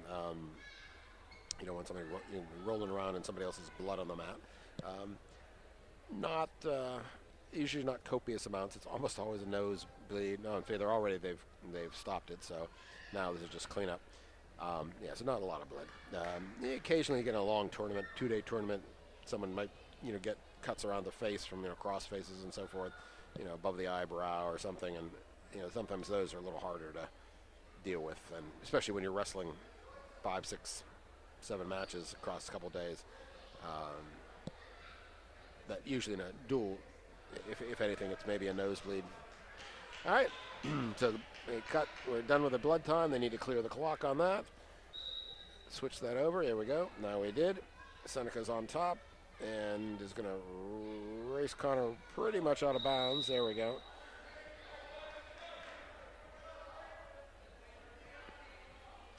So we're on the good side of a 3-2 score now. Starting the second period on the bottom. He's quickly to his feet. And whoa. Whoa. Whoa. Is he hurt? Yes. I thought the ref stopped that a little early on the out of bounds. And it looks like he's holding his ankle. All right, we hope that's not serious. But I wasn't quite sure why he was stopping, because I didn't think they were out of bounds. And of course, the Seneca wrestler had a little bit of an advantage position. I thought, well, the Seneca coach is not going to like this. He's whistling him out of bounds prematurely, but he wasn't. It was an injury, so that makes sense. So you get a minute and a half of injury time, unlike the 5 minutes you get on blood time. So we will all wait. The trainers are out taking a look at the wrestler. Coach as well, of course. May have just gotten his ankle kind of caught underneath him, although he's there. Bring him to his feet.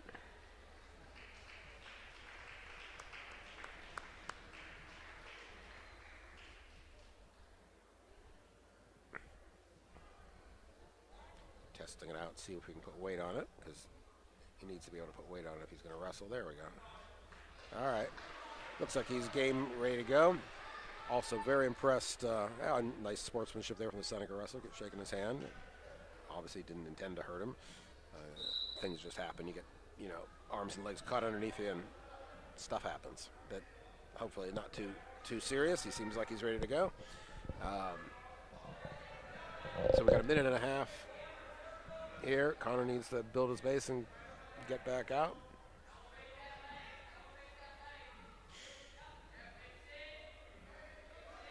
And now Connor's up again. Oh, so close. So close. He needed to get, push back in and get his legs away from him, and wasn't quite able to do that. Maybe with the ankles making him a little gun shy. We'll see. Yeah, he's up to his knees now, yeah. Seneca wrestler's doing a good job of riding here. He's parallel, but he's working something on the top. There's Connor, just sprang out of there. I'd say his ankle must be okay, because, boy, he just came out of there like a spring. Now it's 4-2 for Mount Lebanon on the basis of that escape, which is a good score. You're ahead by 2. So if this period ends with no more scoring, I'm sure Seneca will take down, but escape does not tie it. So that's a good way to be. Oh, here we go. Now Connor's presenting himself. He's in the center of the mat, standing on the big white circle in the middle. So he's not a stall, but he's certainly not making any effort. Oh, he is going to make. Oh no! Don't take a bad shot with 1 second to go. Although who knows? Maybe he knew there was 1 second and he thought that was just for the benefit of the ref. Whoops, what that was. All right. Yeah. Band-Aid maybe or something. All right. So we got the third period now. We are ahead 4-2 and on top. We got 2 minutes. And usually this is a situation where the coaches usually tell the Blue Devil wrestler, 1, not 2, meaning if he's going to get out, let him have the escape. Just don't let him get a reversal. Because a reversal would tie it. Escape would not. So Connor's doing a good job of riding here now. He's got a sort of spiral ride in there a little bit. Oh, is he kind of come over for a cradle? No. Gives that up. Still trying that. Cross.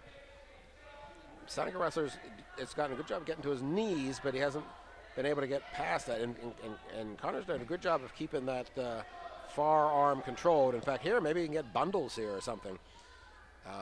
He's got that arm trapped.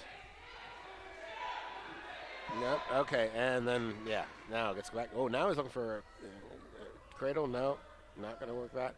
But he's definitely working. I mean, there's no chance of a stall call here, I wouldn't think. So, which is what you're always afraid of if you're not actually scoring, but you're on top. That's an easy call for the ref to make if you're not busy. But he's definitely busy. I mean, he's trying a whole variety of stuff here. And in fact, frankly, I think now the Seneca wrestler's just out of gas because he's not come to his feet and here in the third period. And then that's what happens. I mean, stuff that didn't work in the first period works in the third period because the other wrestler's just tired. There's 30 seconds now to go.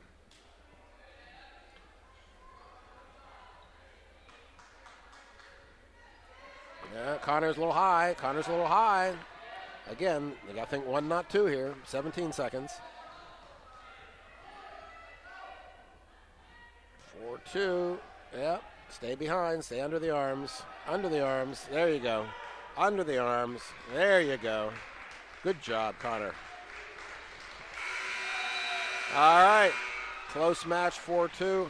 Connor had to overcome some adversity there. Yeah, he's definitely not able to put all his weight on that ankle.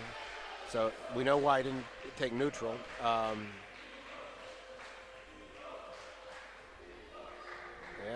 We're going to need some ice on that.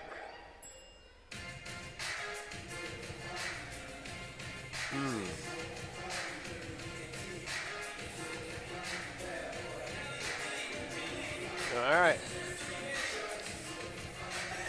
That makes the score Lebo 12 and Seneca 6. And we are going to get started with our next match, which is Kale versus Chapel. And again, we'll see if my memory of the opponents is correct, because Chapel has an older brother who is quite good. It was Tyler Chapel, something like that.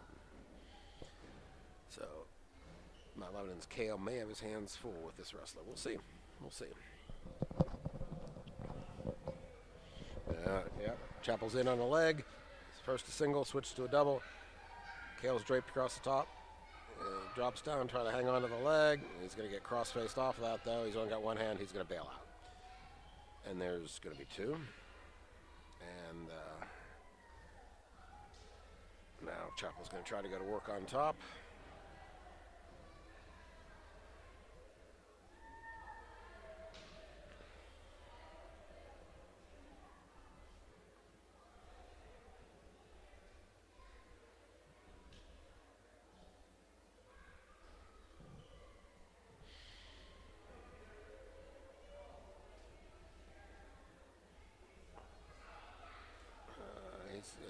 Chapel's going for a tilt here. He's got the arm trapped. Yep.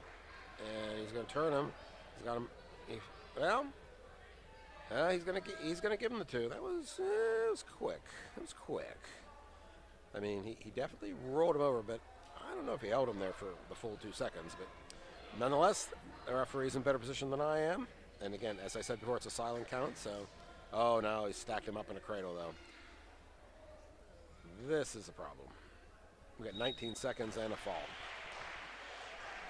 So that's a fall at 142 for Chapel of Seneca Valley. And again, that was my fear going in there, that I suspected Chapel might be one of their better wrestlers. All right, so that makes the score 12-12 now. Now, again, part of that is we gave them 6 points, but we're unfortunately going to give them 6 points again later, so that's going to be tough. This is going to be 133 pounds. This should be Franco Busalaki, a sophomore for the Blue Devils, and it should be Zach Hill for Seneca, who already has his 2 points after 7 seconds. So Franco, he's got his arm trapped, and they're going for that same tilt. And again, not surprisingly, they're out of bounds. Saves us there, but that trapped arm tilt. And we just saw Chappell use that in the previous match. And one of the things you'll see in these matches is that the kids in adjacent weight classes often have similar styles. Partly they're the same body types because they're only one weight class apart, but also in practice, the one's beating the other one with that trapped arm tilt, and so the one who's getting beaten with it learns how it works, and then is able to beat other people with it. So, not unusual to see that kind of mirroring. So here we are. We avoided the near fall points there. We are still on the bottom though. He's got to work his way up, build his base, and get up. He's got a minute to go, and there he's going to cut him. All right. So there we go. Well, we'll see how this works. Pretty early to be going to that strategy, especially since he could have gotten that tilt and taken him down. Ooh, and he caught him. Hook. All right, we bellied out. There we go. No, he's got an arm. No, I can't tell if he has an arm caught or not there. Got a leg in.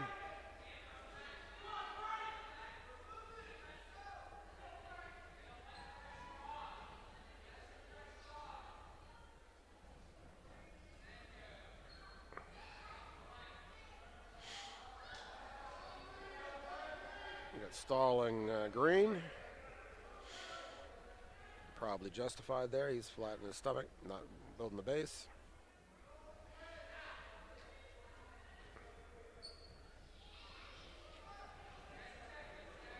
Yeah, Hill's got the arm trap. Now here it comes again. Got a little more room here now. And there's now. Oh, he did not give him the 2 there. Now see, again, it's a silent count, so you don't know what the ref is doing. That looked at least as long as the one where he did give him the points, so I don't know. Oh, no, he didn't give him points. That's the last match. Who knows? I mean, refs all have an internal clock. Some of the clocks are faster and some are slower. But all you want is it to be consistent on both teams, because then it's fair. All right. We were on the bottom. We were trying to come up, and this is a little bit of looking like the previous period here. We're having a tough time building his base and getting up. And the hill is, for Seneca, is riding very tough. A lot of pressure. A lot of pressure.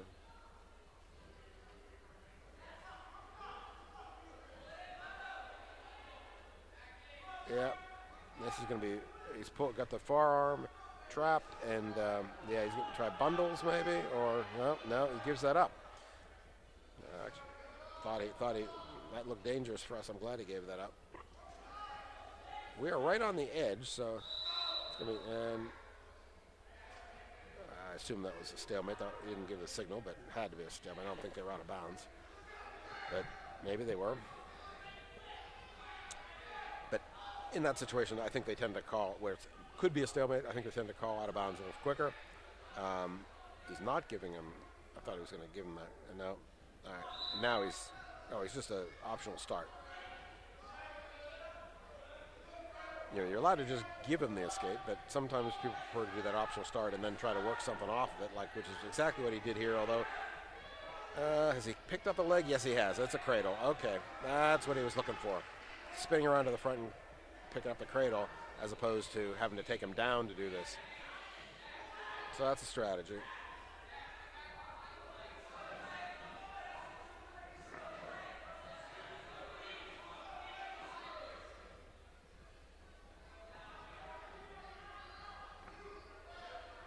So 2 near fall, no, 3 near fall, no, 2.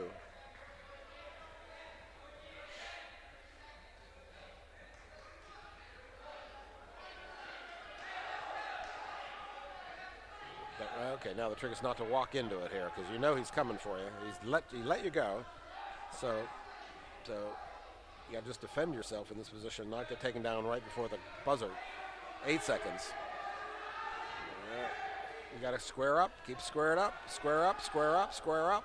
Be square, there you go. Good job fighting that off.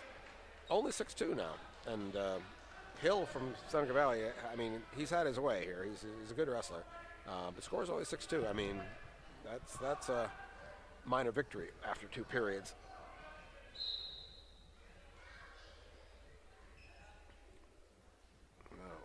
See if how Hill likes getting ridden out here. Was not able to get out in his first attempt. He's up to his feet. A trip. Nope, out of bounds. Oh, drop to the leg. Good mat awareness there for Busalaki. So we're at Burns 17 seconds there with those exchanges. So Hill's gotten to his base again. Doing a good job getting up. We picked up the ankle, dropped into the mat. Oh, try 2-on-1. Yep.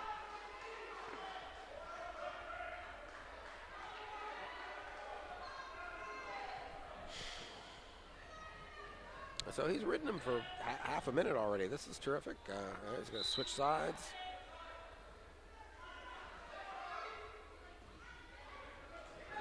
You know, Hill has been able to get to his feet, but he's not been able to escape. A good lift and mat return.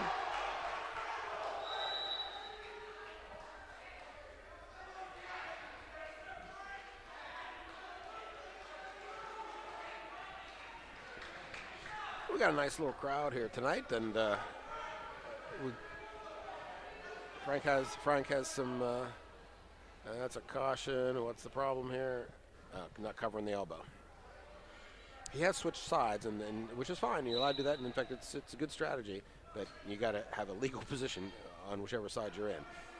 And again, he picks up and drops him with that ankle again. That's been really effective for him, and now we're going to be out of bounds. Yep.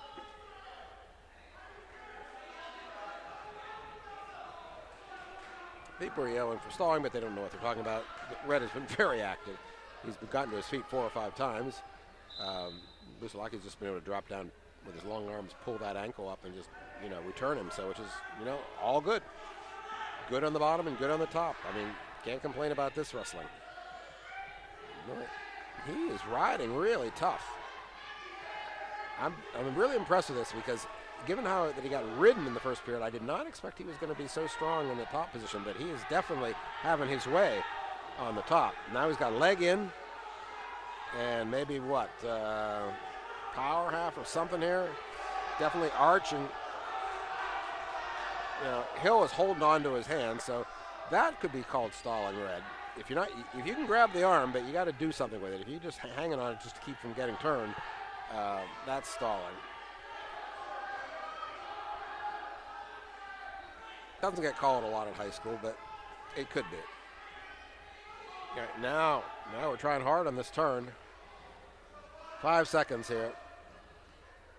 He's not going to call the stalling, but hey, again, I'm going to, we're going to lose the 3 points, but I'm going to call that a victory for Busalaki because it was not looking good in the first 2 periods, and he really toughed it up and rode a good opponent for the full 2 minutes of the third period.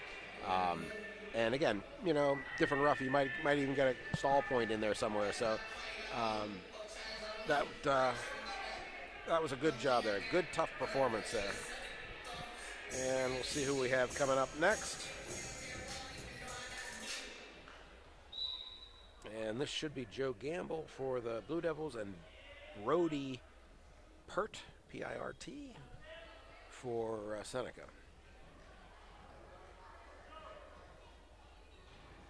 Joe is a junior, wrestling at 139 pounds. If I sound like I'm struggling with this, it's because I'm working in the pitch black up here in the balcony. But you'll be glad to know that no taxpayer money was wasted on electricity up here for me. All right, so we are at about half a minute into this period. No serious takedown attempts yet.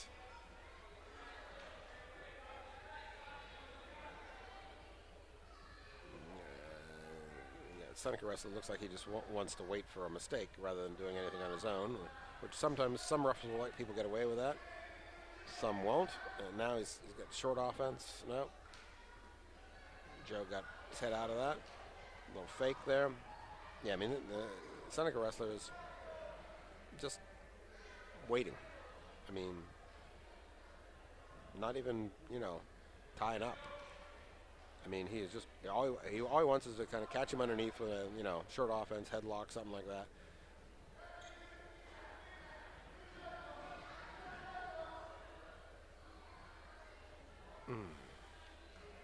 Whoa. All right, so we are doing all the offense here. See, this actually would be quite a reasonable time to hit the other guy with a stall call. He's done nothing on his feet. We are doing all the work. We've had, 3 takedown attempts to none.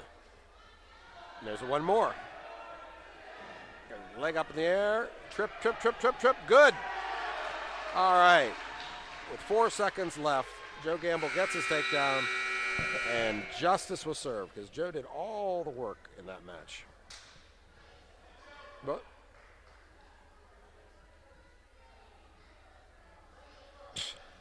some lack of communication there. Coach was pretty clearly telling Joe to defer. He wasn't interested in deferring, I guess. I don't know. He's pretty pumped there from that takedown, I guess. So he's up 2-0, and going to be on top for the second period. We'll see what he can do on top. Again, his no doubt workout partner, Busalaki, rode his opponent for 2 full minutes in the third period. So we'll see if Joe Gamble can replicate that feat. That would be excellent. Get a 2-minute ride out here with the lead and then having your choice in the third. That'd be a good situation. All right, he's got an arm bar in. Oh, and the far arm. Oh, it's a little bit loose. A little bit loose. Oh, that's going to be potentially dangerous. Yeah. Yeah, the problem with that, when that gets loose, when it's tight, it's actually safer because you're turning perpendicular to the spine. You're turning him in the way that he can go. If it gets loose, then you start sliding up towards the shoulder, and then you can get problems. Then too much pressure on the shoulder in a way it's not supposed to move. Yeah, same thing here. See, we'd like to see him sink that arm bar in there a little deeper before he starts walking around and trying to turn with it. Yeah, now, and that works too. Yeah, go up and capture the other wrist. There you go. No, okay. All right, now. Again, we got the Seneca wrestler flat in the back. Oh, arm in the back, hammerlock. Yeah. No, it slips it off. Again, the Seneca wrestler, just like on his feet, not doing much here. I'm really surprised he hasn't gotten hit with stalling because this ref has shown he will call stalling, which is refreshing. Now we got the arm bar and a wrist. This is the turn. This should work. And he got it. He's getting the count now.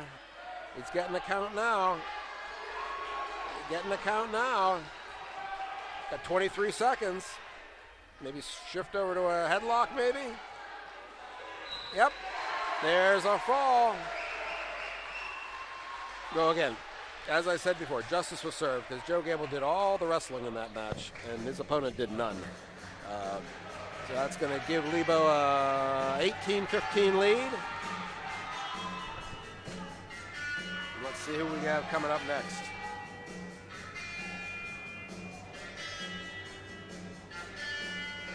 This should be Cole Gibbons at 145. And Seneca's going to send out Angel Cristo. Again, Joe Gamble had a great Allegheny County tournament. Wrestled back for third, which means, again, he only had 1 loss. As a freshman at 145 pounds, that's just stupendous.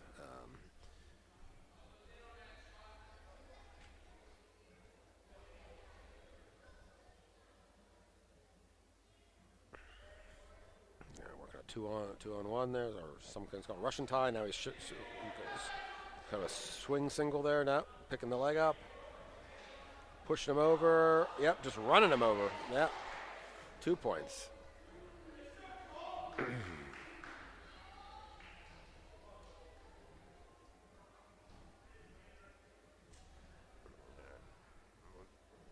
Cole's doing a great job here. He's just more powerful than the Seneca wrestler. And this is the first period, so if he doesn't get it, here, he will definitely wear him out and catch him in a later period. But I like everything I've seen so far. I can't tell what combination he's working up at the top, but he's experienced beyond his years here, so I'm sure what he's doing is going to work. Oh, okay. He's got the arm trapped underneath. He's sucked it underneath the chin, and now he's just going to shift it over. He's getting near fall. Now we got 30 seconds here, so he just needs to tighten his position up here a little bit. This is a long time for the Seneca wrestler to be on his back in near fall criteria.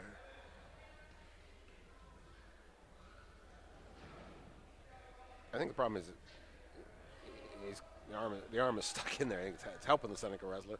But Cole's working hard to get this fall. Got 8 seconds.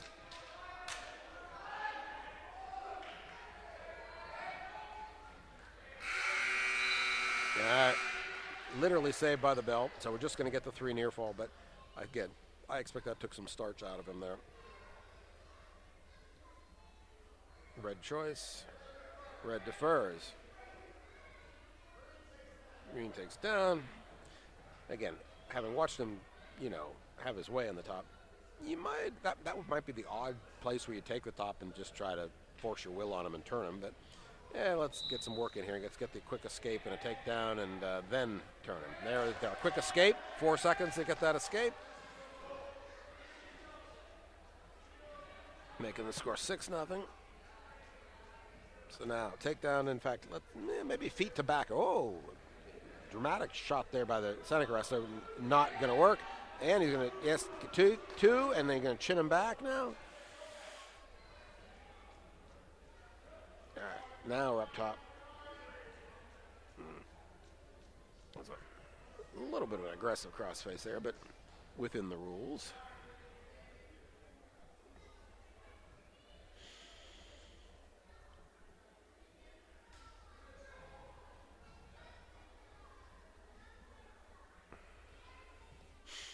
Very similar sequence to what we saw in the previous period.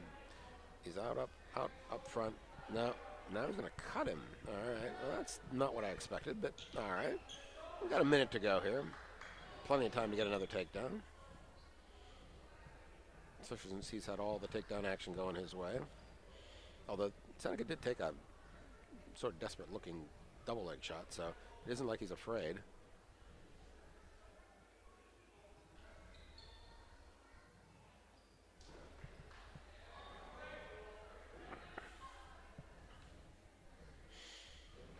But he's keeping his distance now because he's got 30 seconds here and does not want to get taken down again. But no, he did. He was saying that diving shot.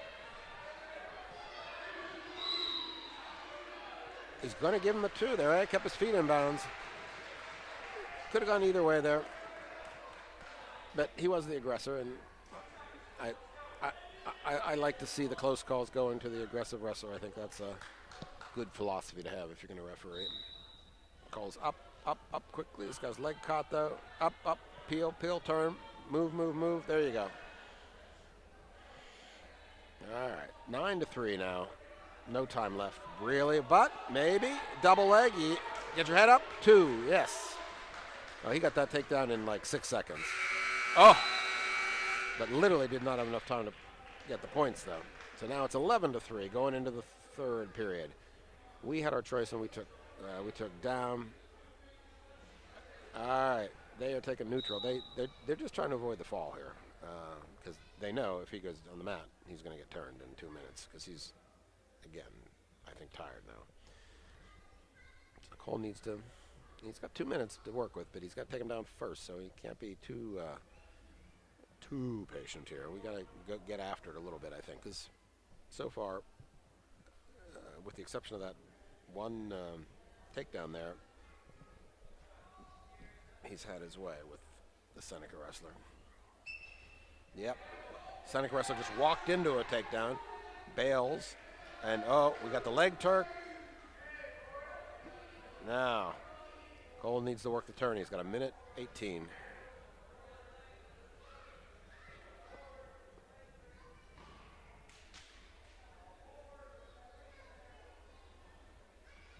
Yep, there it is. And then we're going to turn him now. Yeah, we're going to at least get 2 here. Now. All right. So that's our near fall. So now we got a major, but again, it'd be nice to get a fall here, especially given that we're going to give up 6 at 215. So to finish this duel, so it'd be nice to get him turn here. 42 seconds here. So Cole, here's your opportunity to be the hero and get the fall. Because the match is 16-3. It's we don't need any more points. What we really need now is a big turn, a big tight turn.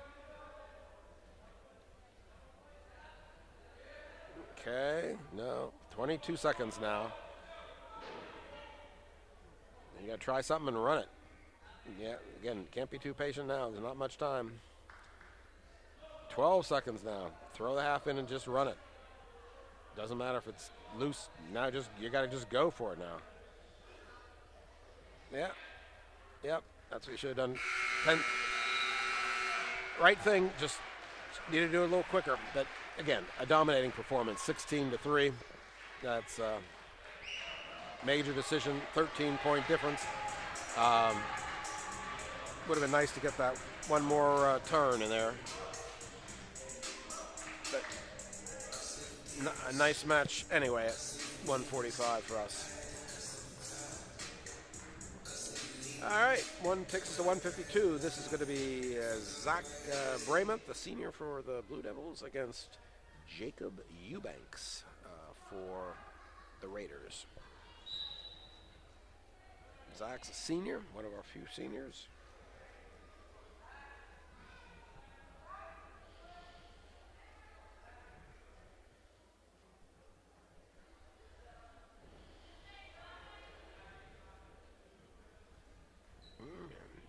Zach's changing positions nicely. He's got it in the leg. Oh, lost it. Lost the second hand there. Oh, now his leg is up in the air. Ooh, and he's had to belly out to avoid something worse. So he had to give up the 2 there. But that was a good exchange. Good exchange. So we are down 2 points here in the first period with about a minute and a half to go. Lebo leads the dual scoring 22-15 at this point. Although again, they have 6 points in the bank coming up, so it's a very, very close duel. All these matches are critical now. I mean, you can think of it. It's effectively we're tied. I mean, so these last wrestlers, which ones, who outscores whom here. All right, we've got 1 minute now. Zach needs to at least get the escape here in this minute to tighten this up a little bit. Oh no, he's got his arm trapped. He rolled through it though.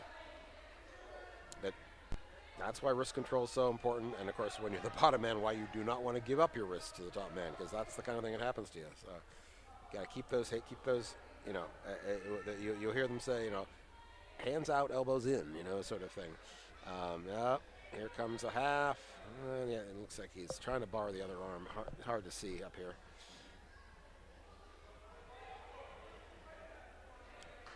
Riding completely parallel, but again, as long as he's working some combination up top, the ref will let him do that for a while. Here he comes. Up, up, up, up, up, up. There you go. Peel. No. Stay up. Peel and stay up. 7 seconds. Stay up. You're not going to get another chance. Oh.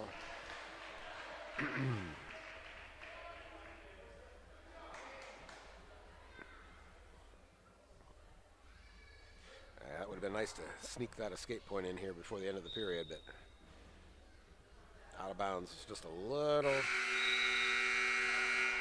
too close.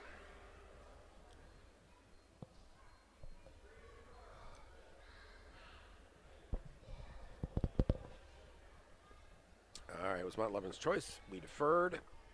Seneca then got choice, and they have taken down.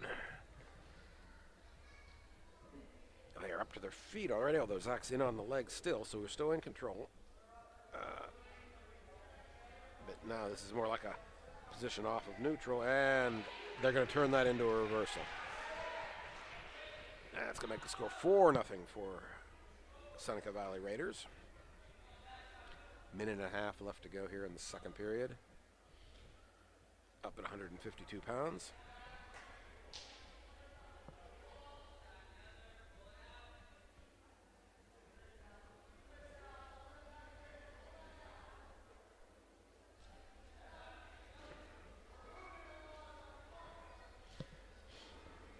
Coach Alling wants Zach to build a base and get moving.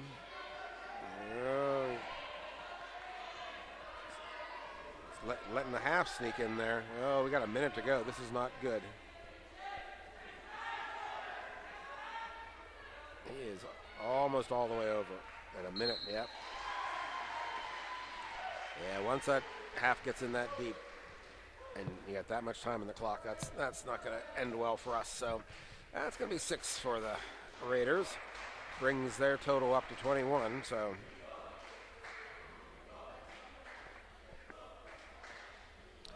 we still have 3 matches that we're going to wrestle before we give up the next 6. So we really need something big to happen here. 160, Aiden Beinhauer, a senior. He'll be wrestling Corey Wolf.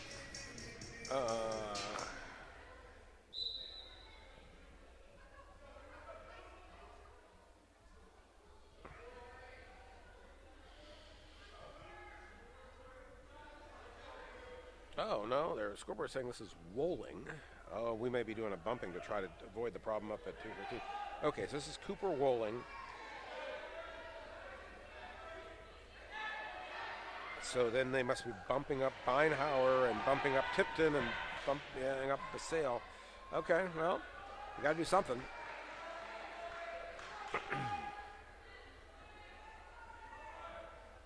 But this is the dilemma that, Coach Allemang has to deal with, because since he has nobody at 215, and frankly, the guys in the upper weights tend to be, our less experienced wrestlers. They're really the last people on the team that you want to be bumping up a weight class. The really good wrestlers. Oh, there's a reversal. We got 2-2 now. But I was going to say, you don't like to bump people up unless they're, somebody who's really good, or it's going to be they're going up against somebody who's maybe not very good, and you think it's a mismatch. But you'd really rather have these guys in these weight classes stay in their own weights, because they have a better chance of winning. It's simple as that. But as for the team, though, we have really no choice. I mean, we have to put somebody out there at 215 just to, again, worst thing that happens if they get pinned, it's no worse than, oh, nice lift and return. Wow, that was, that's Cooper Walling, a sophomore up at this weight. Just got reversed, but I like the lift and return there. That was good stuff. All right, so Wolf from Seneca Valley is riding again. And unfortunately has a 4-2 lead now with the bell going. And I like this ref. He announces what's going on in a good voice. I can hear him even all the way up here in the back balcony, which is nice.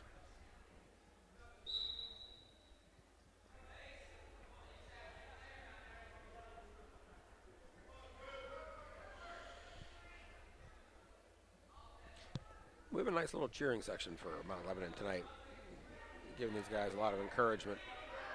He's going to get sucked back here, though, if he's not careful. Got to free that arm.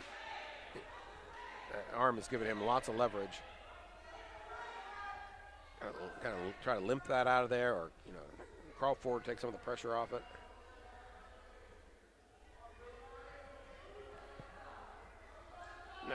Now maybe can sneak it out there. Maybe, no.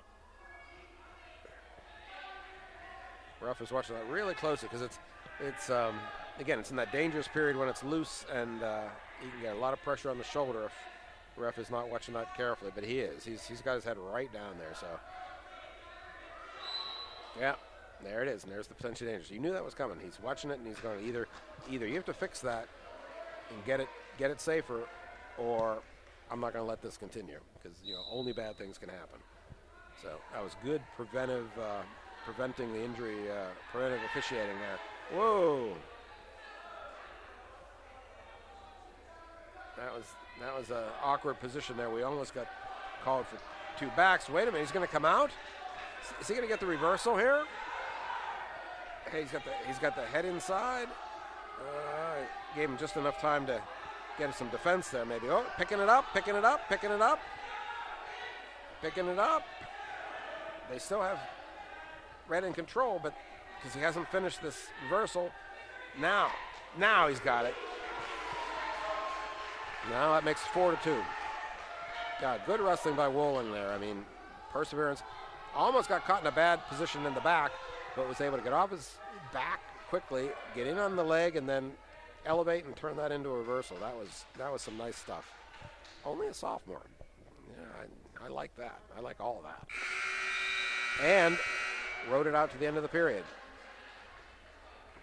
So we're going to take us to the third period with a tie score. Seneca's anxious to be in the bottom.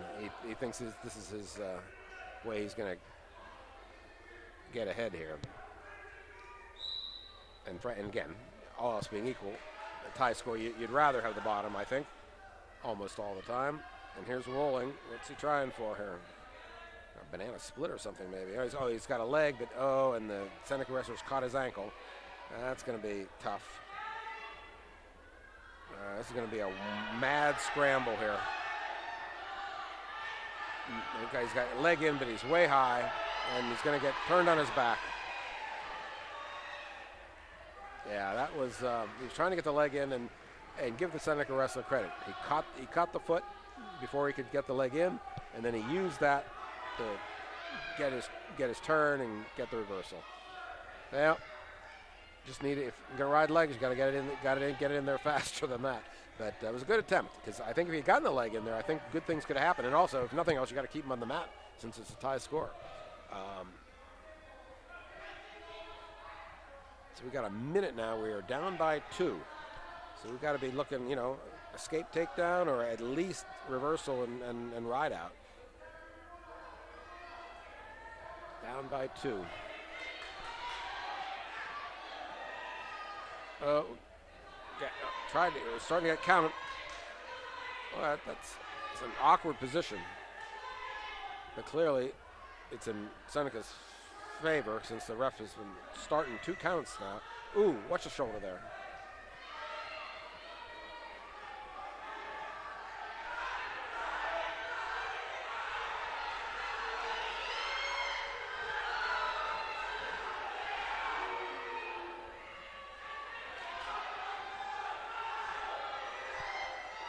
Ten seconds. Can Wolling fight off here? Can Wolling fight this off? Only give up the decision. Out of bounds. 2 seconds. There's the 3 points near fall. All right, so it is now 9-4. So it's a 5-point difference. 2 seconds. We're going to escape with a decision here. Meaning losing a decision, but a lot worse could have happened there. That was some good comeback by Cooper Wolling. A lot of good action in that match. All right. We're now at 172. We'll have to see who Coach Alamang is going to send out here at 172, since it looks like we're doing some bumping.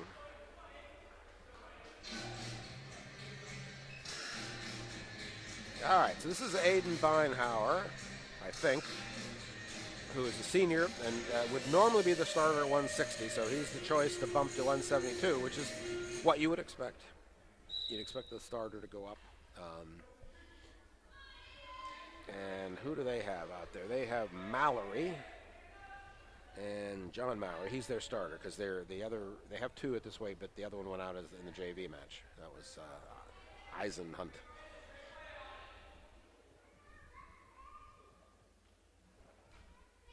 Okay, so this is Aiden's chance to be the hero here, because we are down 4.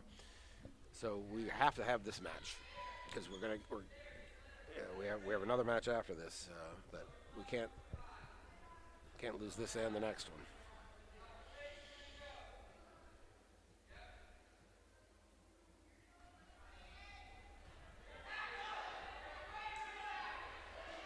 Well, he's gonna give up a takedown, I think. No, he's going on to a leg. He's got the ankle. Oh my! Oh yeah. Yeah, potentially dangerous. Yeah, Lebo crowd didn't like that because they thought we were going to get a score, but no, ref made exactly the right call there. Beinhauer had that ankle torqued, and it's going to go some way it's not designed to go. So that was a Very good call there by the ref. Safe call. As someone told me once early in my refereeing days, your job as a referee, these are high school boys, your job is to make sure they can go to class tomorrow. Almost the same position, but no, this time he can't catch the ankle, and he's going to give up the 2 points. So we got 30 seconds now to get an escape. Here and he got him. That's good. Now we got 30 seconds. Oh, hey, don't dive. Don't dive. Take your time. Be patient. Be patient.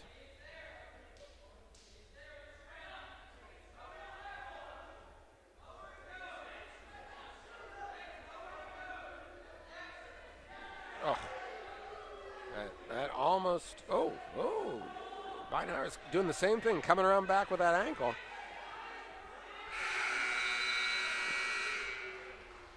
And get in that position that here in college, talking about, they call it passing a leg. All right.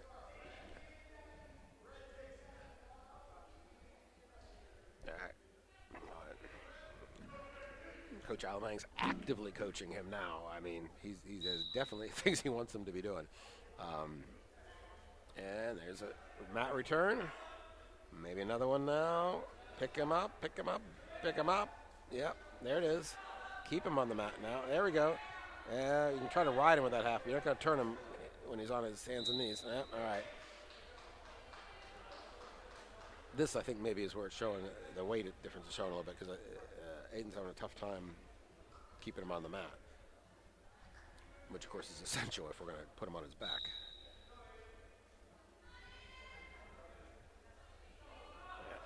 Yeah. Pretty easy stand up. And turn, out. And that's a stall on green. And what the call there is, he's saying, look, you're responsible for returning him to the mat. You can't just walk him out of bounds. That's a good call. And again, you don't see that call much in high school, and I wish more refs would call it that way, because that's the right way in the rule book. You certainly can't walk people out of bounds in college, and you might as well start coaching refereeing is coaching in a way, enforcing the rule book and getting them ready for the next level. Trying a little bit of a half attempt at a cradle there. We got a minute here. Again, I can tell he's just having a tough time keeping this somewhat bigger boy on the mat. And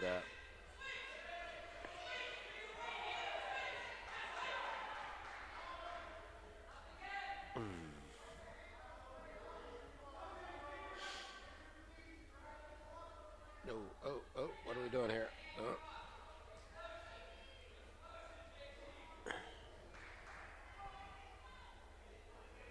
Yeah.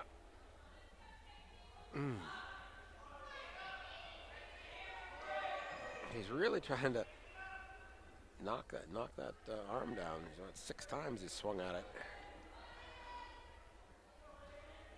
No, he's got it. He's got the wrist control. He worked hard for that. That's good. 17 seconds now. He has a chance to ride him out. And honestly, 2 minutes ago, I didn't think that was likely, but 10 seconds now. Oh, come on. Only 10 seconds now. All this hard work you've done. Don't let it go to waste. 3 seconds, 2 seconds, 1 second. That was some really nice work there. Very impressed he was able to prevent the escape in 2 minutes. Again, when he's given up some weight.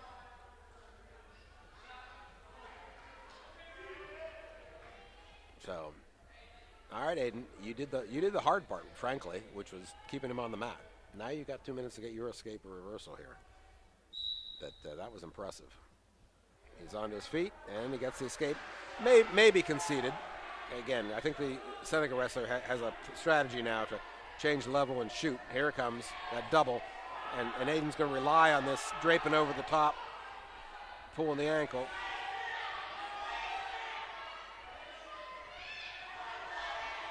We've seen this position for these two wrestlers before tonight. Aiden's got to keep his head trapped under there and maybe get a stalemate out of this. Not try to do too much with this, because this is not a position you want to be in, so you just want to escape and get a stalemate, I think. Yep, there it is.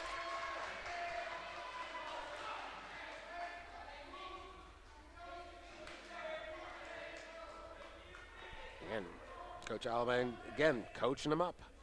It's a 2-2 match now. I mean, we got the escape because Seneca thinks they can get a takedown, and they're coming in again on this double. A little better sprawl this time, and I think he anticipated better.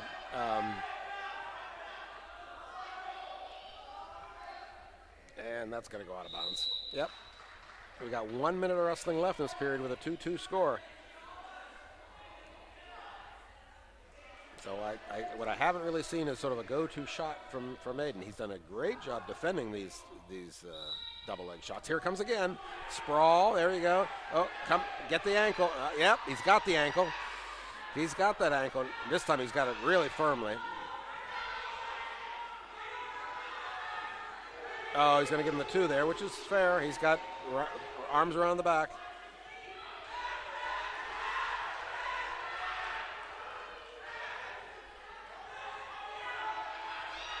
Aiden's up now, but he's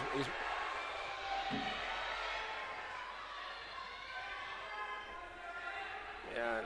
Well, at least he knew what the situation was. He went after this takedown.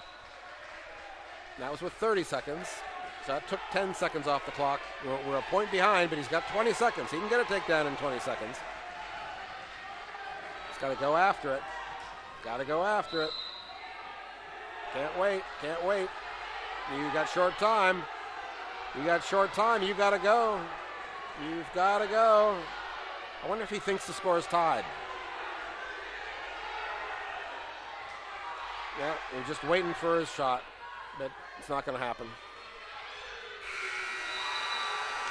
Well, that's a very narrow loss, and again, that's a good effort from Aiden because I think he was. Again, giving up a fair amount of weight there, and that wrestler knew what he was doing. Didn't really make any stupid mistakes. But that was, we had an opportunity there to steal one, I think. All right, that's going to make the score 27-22. So we're down by 5, and we're going to be giving up 6, which is going to be 11. So this is probably Joe Tipton bumping up to 189, I'm guessing.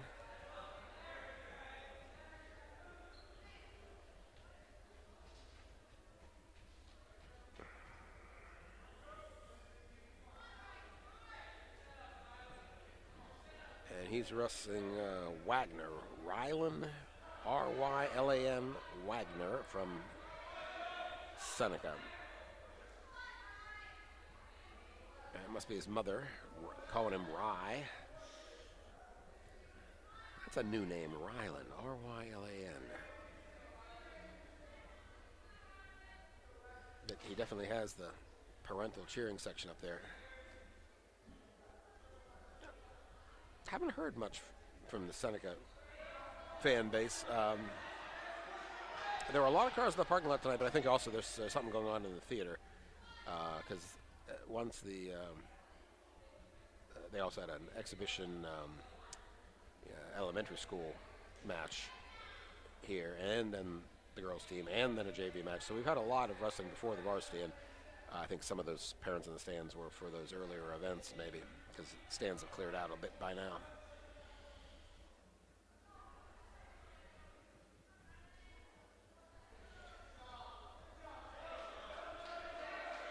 Well, again, Joe Tipton being up a weight, he's holding his own here. Minute and a half, still scoreless.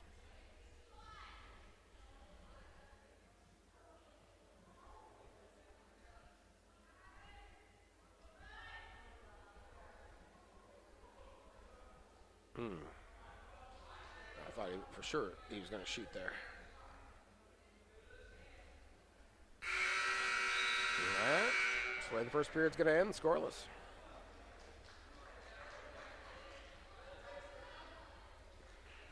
All right, redhead choice. Taking down.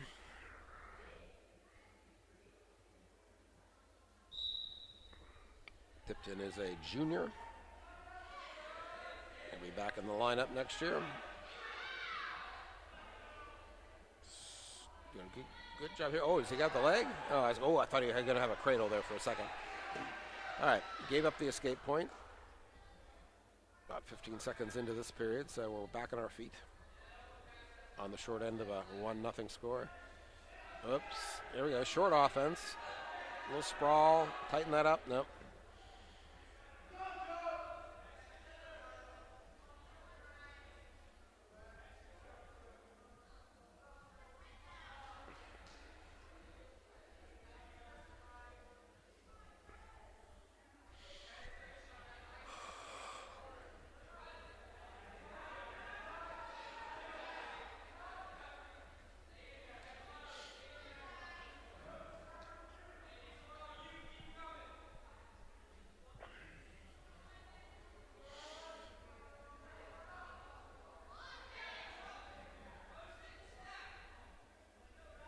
At 50 seconds here.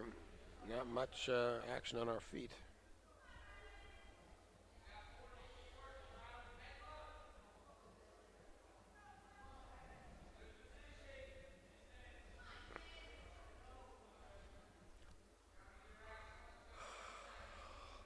Oh, there's a shot. Countered by Tipton. 22 seconds left now in the second period.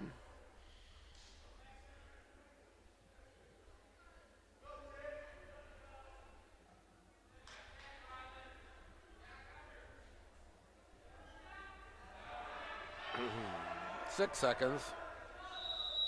No, nothing's going to happen there. 3 seconds. All right. Presumably we're going to take bottom in the third. We're only down 1 point, so all kinds of good things can happen now.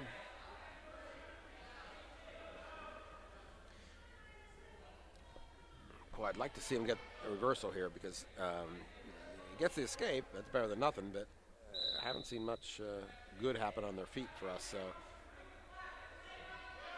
yeah, see if we can get the reversal would be a big help. Almost had the escape there, but left his ankle behind. Now he's trying to roll up the wrist. And again, Seneca's, they're riding well. I mean, again, it's parallel, but they're working up top. I mean, you know, it's a good way to keep your opponent on the mat, tire them out, but not get called for stalling because you're still working on top for these combinations. So Seneca is getting some good coaching.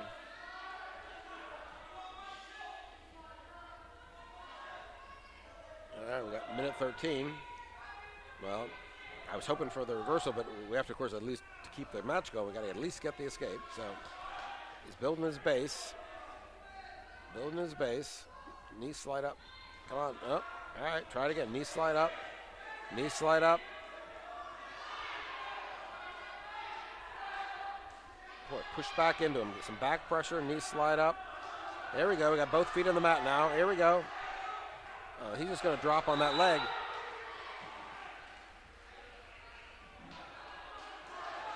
Now that's also a possible stalling situation. I mean, if the top wrestler just drops down on the leg and lets him get, to go out of bounds, you're not really making an effort then to return him. That could be stalling. And again, referee has showed the ability to call stalling, so it's possible. Come on, there we go. We're up on our feet. Got 2 feet up. Try again. Ooh, I wouldn't do the turn in. Just stick with the stand up. 27 seconds now. Come on, Joe. Knee slide up. Stand up. There you go. Stand. Keep working. Work that. Work that. Work that. Work that. There you go. Up. Up. Up. Up. Now, that reach back is going to kill you.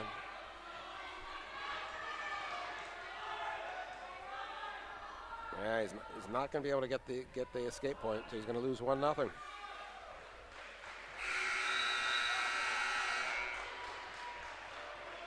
That's going to make the score 30-22. And now we are, mathematically eliminated. We're going to send out a wrestler, bump up probably Basile at up to 215, but unfortunately it's not mathematically possible for him to score 8 points. even with the fall, he gets 6 points. So.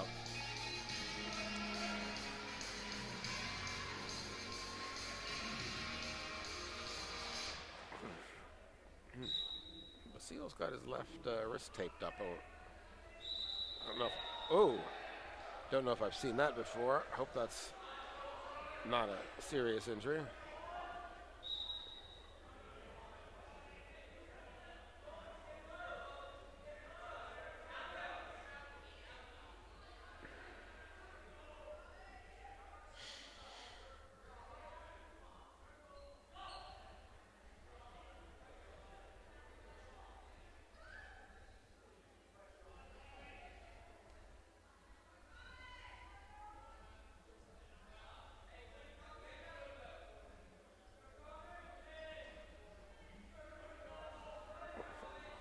Basil's definitely working the out of bounds here. I don't think the ref is going to let him do that for much longer. Because everybody knows he's trying to just keep this close. His opponent definitely has a size advantage. There's no doubt about it. I mean, it was theoretically from the roster sheet, but you just look at them now. Because I don't think Basil is particularly a big 89-pounder, and he's... And this, whoa, geez.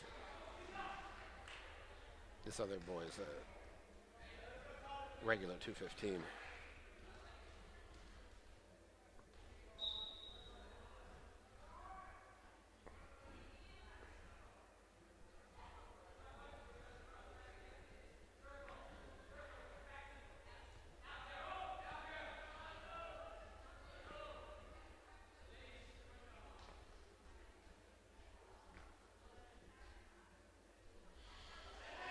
Now he's in double. Yeah, that's what he was trying. He was trying that blast double all period, and we were able to hold him off for quite a while, but with a half a minute left, though, the inevitable occurred.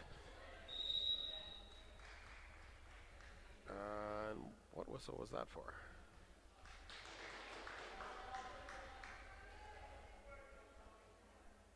I mean, I didn't see a stalemate call, and they didn't appear to be out of bounds, but again, it's hard to tell from this angle. And again, that might be one of those, well, I could call stalemate, but hey, they're on the out of bounds anyway. I might as well just stop this and get us to restarted. This is way check for Seneca Valley, and he's obviously thinks he's going out there to get bonus. Again, the duel was decided. It's 30-22.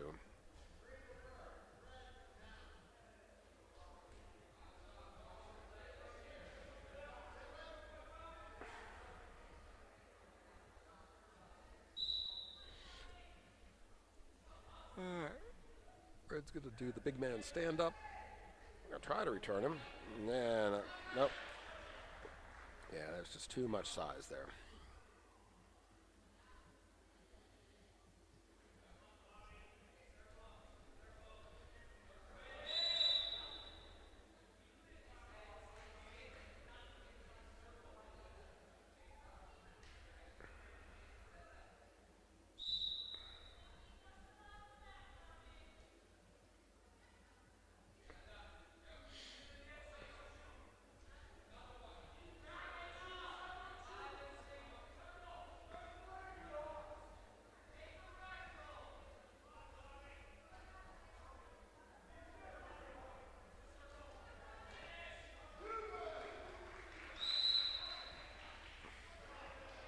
Oh.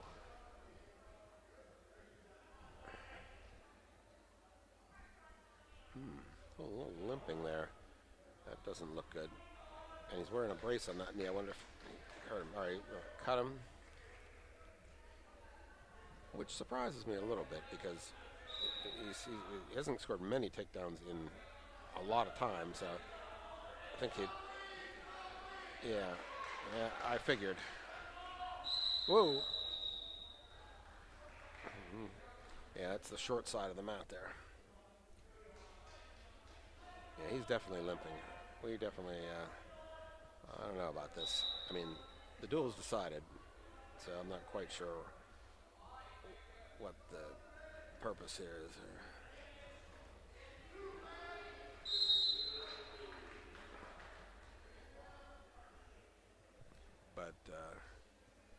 Bassel's, gritting it out here. I mean, he's being tough, but he's just giving up too much weight, I think.